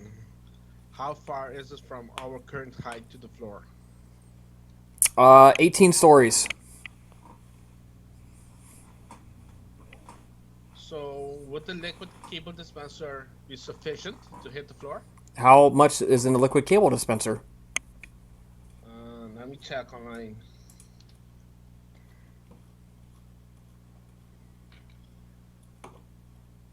General equipment.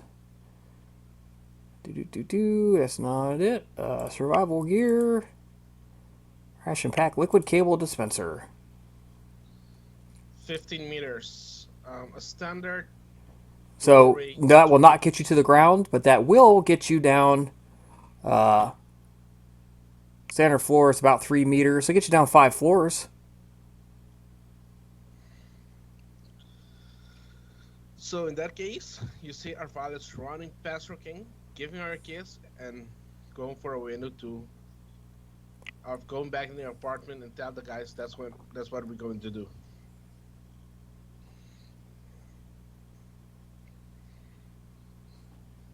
Another out of character question. Do we have any remote mines?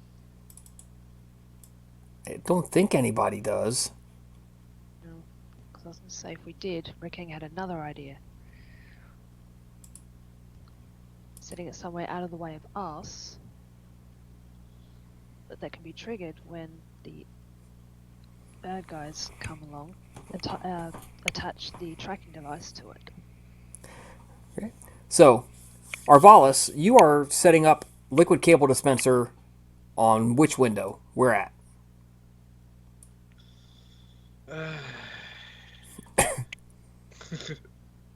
Tough question.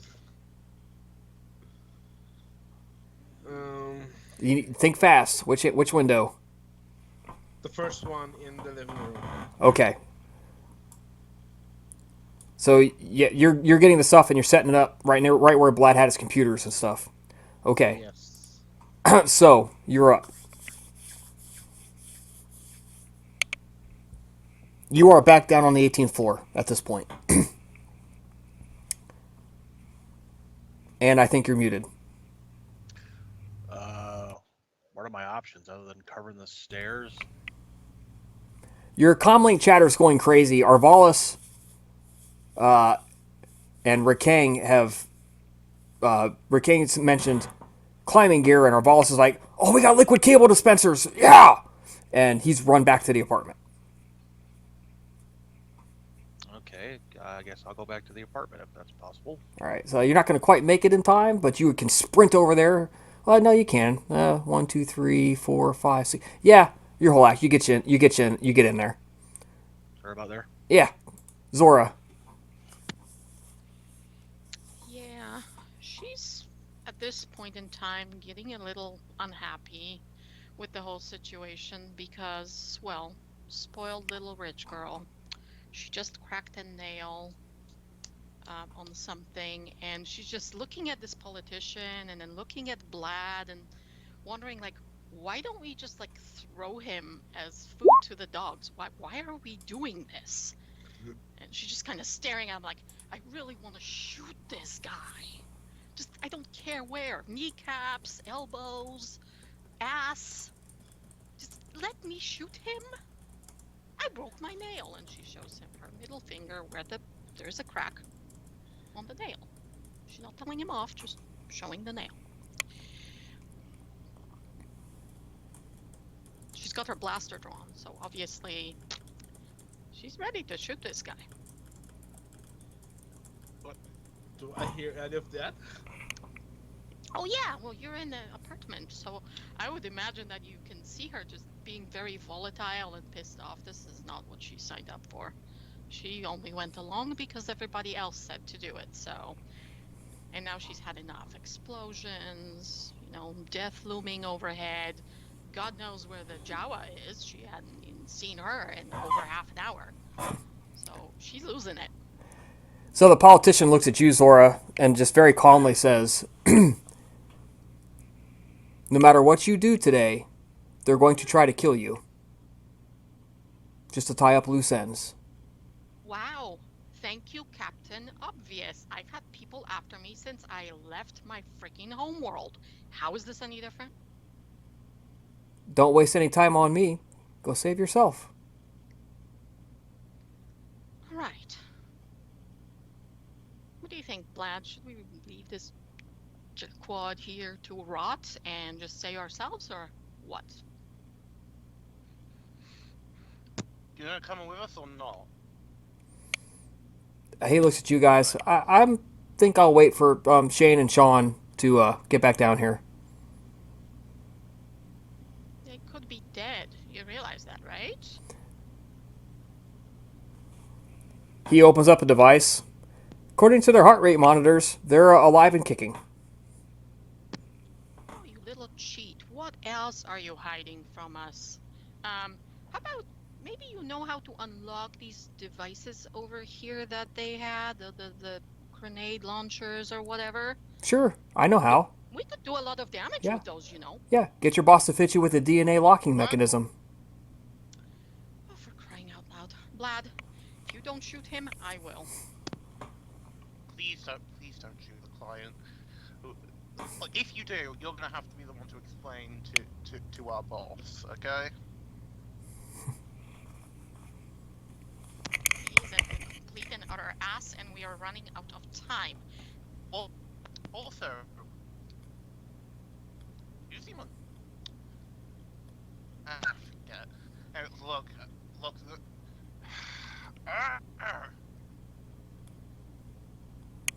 Yeah. Okay, right about this time, the two bodyguards come stumbling down the steps as well with Chiba, kind of like dragging Chiba with them. They're coughing. They've got burn marks all over their suits, which have opened up to reveal some body armor underneath. Chiba and those guys are covered in like little strings of white and gray. Chiba, what you saw was they deployed a couple of glue grenades against the soldiers. And they just and splattered and glued the soldiers into the hallway. They're going to be able to get out. It's not a perfect solution. It's just bought you guys about 30 or 40, maybe a minute. 30 seconds or maybe a minute.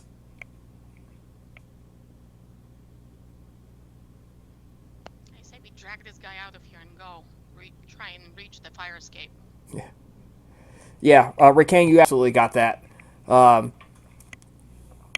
They come in, dragging Chiba with them, dragging Rakang with them. Rakang, you jam that tracking device like up in the door jamb somewhere, and you guys go busting into the apartment.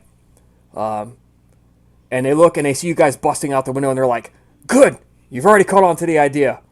And they whip out, and one of them runs to the door and puts a couple of bars in it and grabs one of the blast screens and like jams it up. And he puts a couple of claymore mines up against it. And he starts shouting. They start shouting on instructions. Bust that window! Bust that window! Get in that closet there! Go grab the climbing gear! And like they're trying to like yell at you guys. Hurry up! Hurry up! Hurry up! Hurry up! We gotta get hooked up! And like they're like trying to throw on climbing gear harnesses real quick.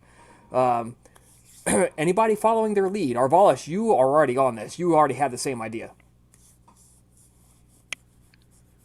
Chiba is following the commands.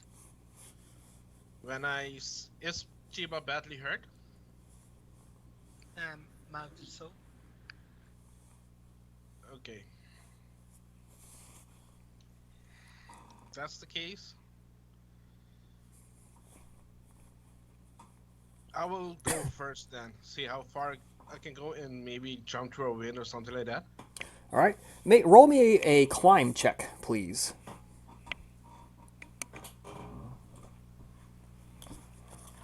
Once in the apartment, Rakang would also have started making preparations. Yeah, if you guys have the liquid canisters, you can make climb checks. This is going to be a DC 15. And I'm going to first point that. what this does, so yes, spend a force point if you have one. Roll it. Oh, how many more force points do you have? Make sure you're marking them off as you use them. You trigger the canister around an anchor point, and you jump out, the canister expanding and forming rope as you go, almost like a discount Spider-Man. You fly out in an arc, and the canister empties, and no more dispenses, so you kind of grab onto the end of it, and it snaps taut, and then whips you back down as you swing in an arc.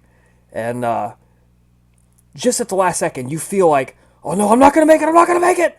And you kind of like bring your knees up, and the window smashes in. It cuts you up really good.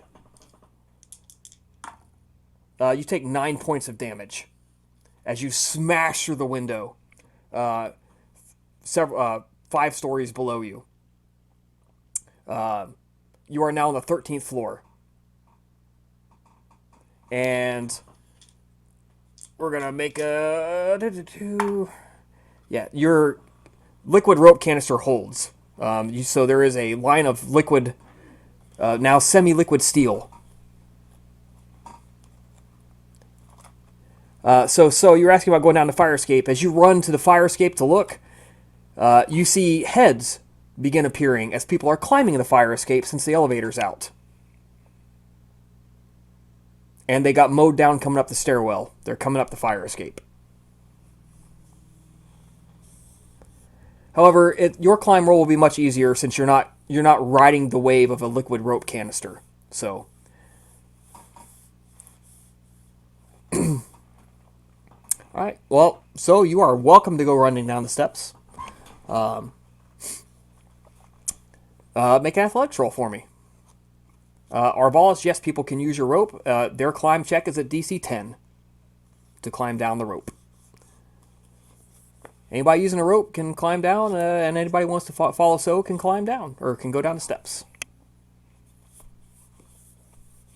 I guess I'll go next.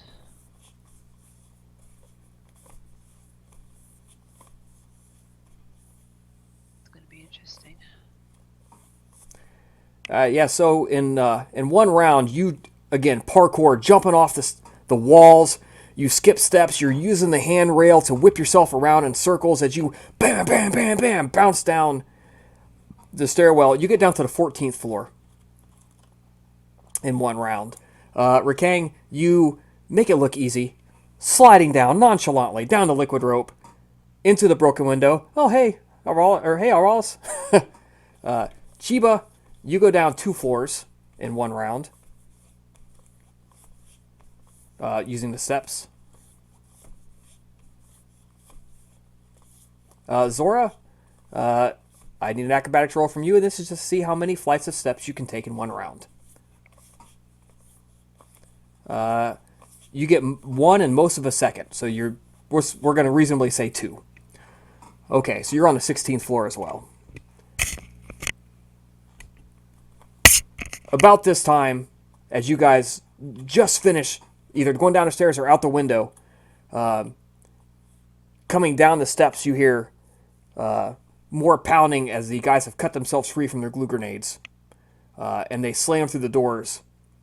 And they are running, trying to check each doorway to figure out where you guys busted out from or where you're at. So you've got a few more rounds before they get to you. Vlad, what are you doing? Which way are you leaving?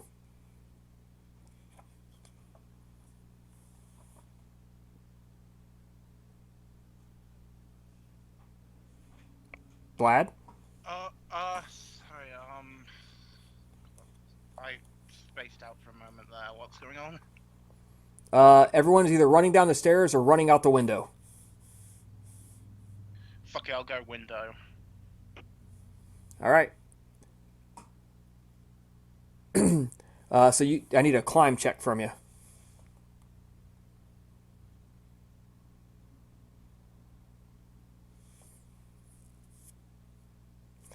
Oh, you make it look, well, you rolled acrobatics, but with a natural 20, good enough. You too slide down. You're now also on the 15th floor. 13th floor. Having slid down the rope that Arvalis made. Now, with enough time to have hooked up, you see the bodyguards with the politician between them clip on and begin running down the face of the building with this rope extending behind them. They have brought an extremely long rope. They're not using the liquid canister. They are running down the face of the building like Tom Cruise in Mission Impossible, with their politician boss hanging onto their 2 arms for dear life. And they just pass by you all the way down. They don't quite get all the way down in one round. It does take them several seconds. Chiba, on the stairwell. Nobody's coming up. What do you do? Nobody that you see, anyways. Continue to make her way down carefully, knowing that might be a surprise waiting her down the way, much like how she left how she made her own surprise for the guys when they are coming up. Yeah. Quickly but carefully, quickly but paying attention for any signs that things are out of the usual. Yeah, strangely, nobody's coming down. You don't see anybody coming up anyways. I'll put it like that. All right. Roll acrobatics again? Nope. We're going to skip all of that, except eventually, you guys, everyone on the ropes, you grab on and you slowly climb down.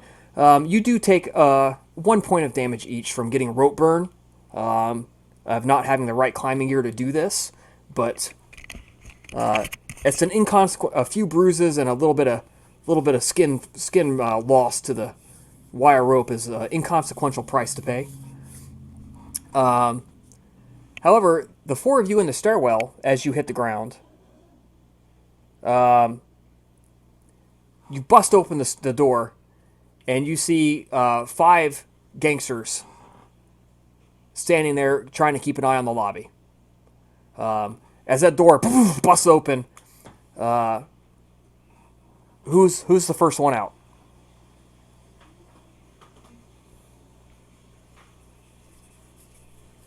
Okay, Raymond's saying he's not getting out on the ground floor. Where would you get out at?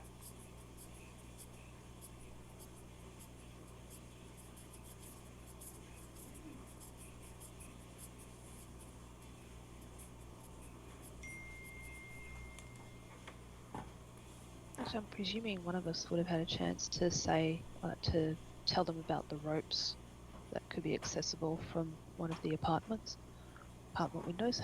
Yeah. Well, yeah, So and Zora are very much saying, well, I'm not getting out on the ground floor, I'm getting on the second floor. Okay, that's fine with me. Make stealth rolls for me, please. Anybody getting out on the second floor? Need a stealth roll.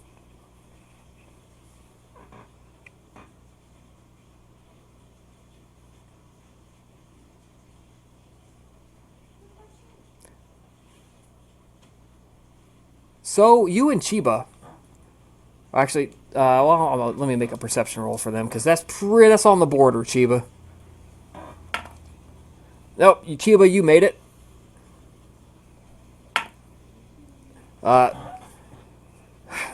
So you, Chiba, and Zora, you check and look out the window. So you drop down. Chiba drops down. Zora, when you go to drop down, you land very heavily into some trash, some crap on the ground. It makes a whole shitload of noise. All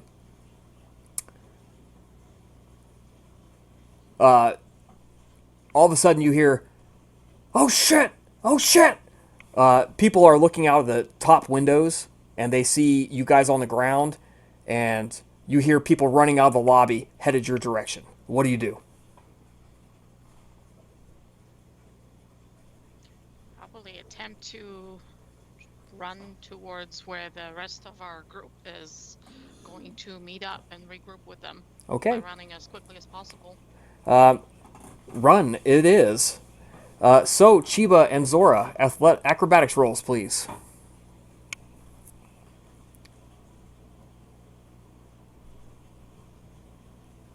Excellent, excellent.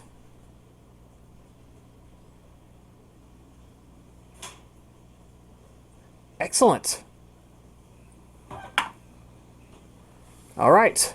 You are leaving them behind. They're falling further and further behind. One more round. Zora, so Chiba.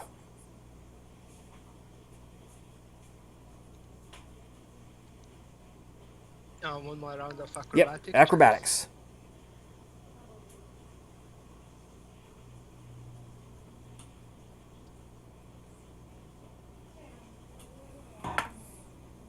Yikes. Oh. Well, since they also rolled a 6, not too bad. Zora, you feel like you're falling behind, and you can hear them. You turn a corner, and you kind of like slip on some garbage and stuff, and you roll. Instead of trying to get up and run, you just kind of roll with it, and you roll underneath a dumpster. And then you see pounding feet, just like pounding past you. Everybody running, trying to catch up, and you can hear them going, "Where'd they go? Where'd they go? Go left, go right!" And in a few moments, all is quiet.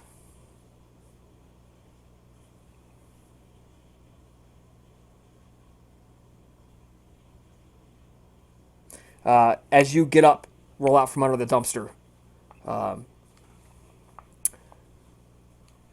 Arvalis in the Hulk rust bucket van just drops out of the clouds, just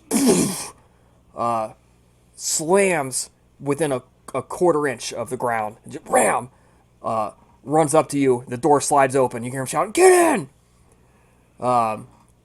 As the two of you get in, with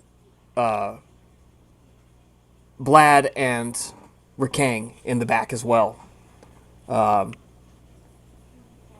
Rikang, you especially see out of the drifting fog a red-skinned, tattooed Twi'lek stand there and eyeball the van with a look of murder in her eyes before you take off out of there. Having gotten away safely.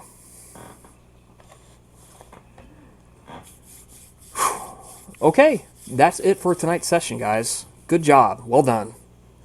I didn't anticipate you running out like that, but that was a fantastic idea, and getting the hell out of Dodge while the getting's good is always a good plan for mercenaries. So, wonderful. This was a core session. Everybody levels up.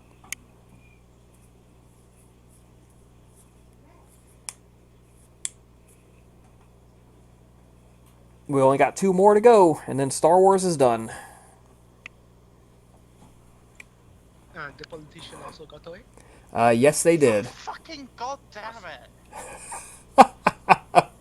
You're an old man, Blad. What do you want? Told you to shoot him. Vlad, I think we should upload your memory in the ship. Maybe that has more Just hit in points. case. I don't remember how to upgrade. Well, so what level are you, and what level are you going to? Level 4 going to level 5. Okay. And you are a soldier or a scout? Can we do Zora first? Sure. Zora, what level are you? 4? 4 going to 5. Are staying a noble? Yes. Okay. So, leveling up. As 5th level, you get no bonuses just for being a 5th. That's okay. As a noble, you roll 1d6 and add your Constitution modifier, and that's your increase to your hit points.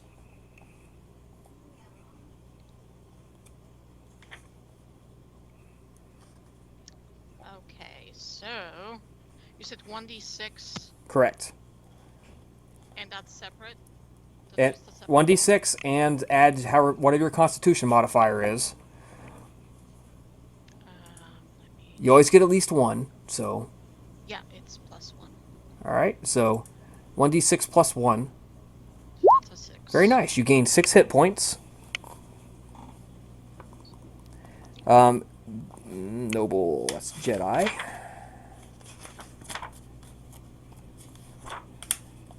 As a 5th level noble, your attack bonus is now +3.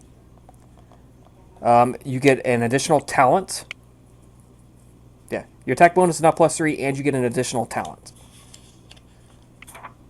Okay.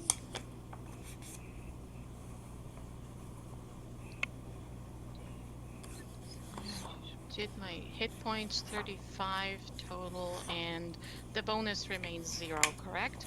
Correct. And then you said attack bonus +3. Your BAB is now 3.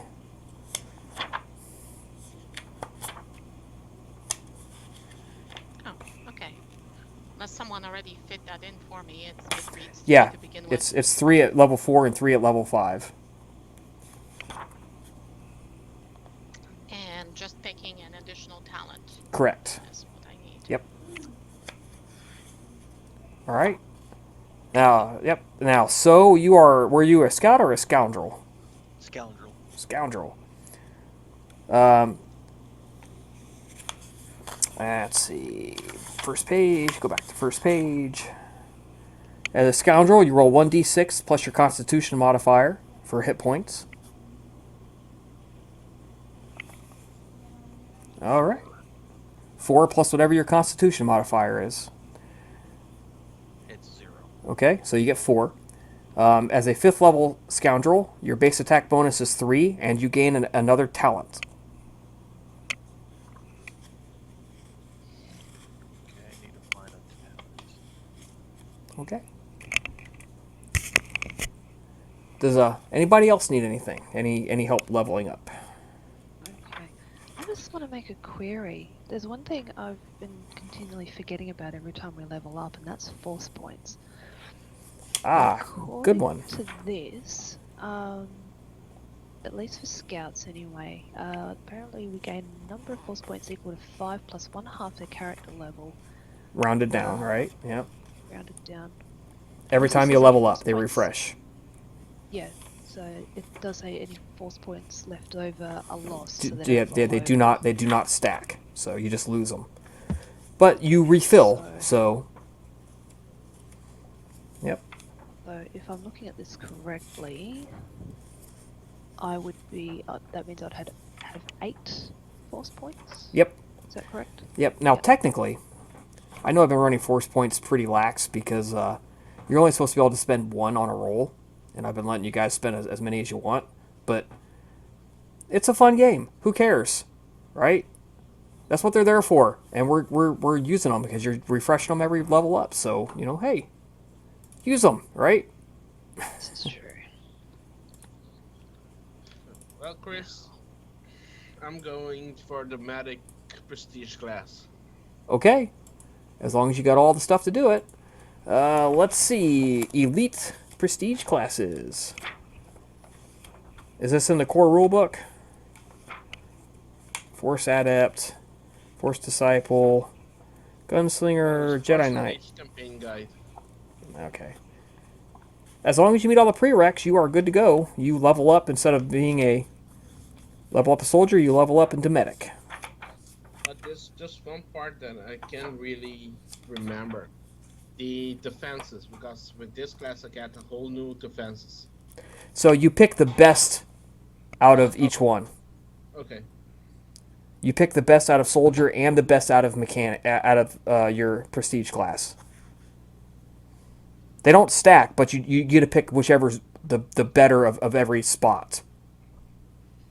Okay. Incidentally, this means that if We have something to ever would ever target it, Vlad actually has a really good will defense.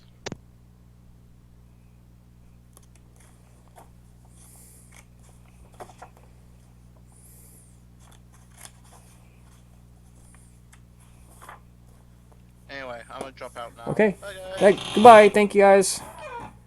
Always catch ya. Yeah, catch you later.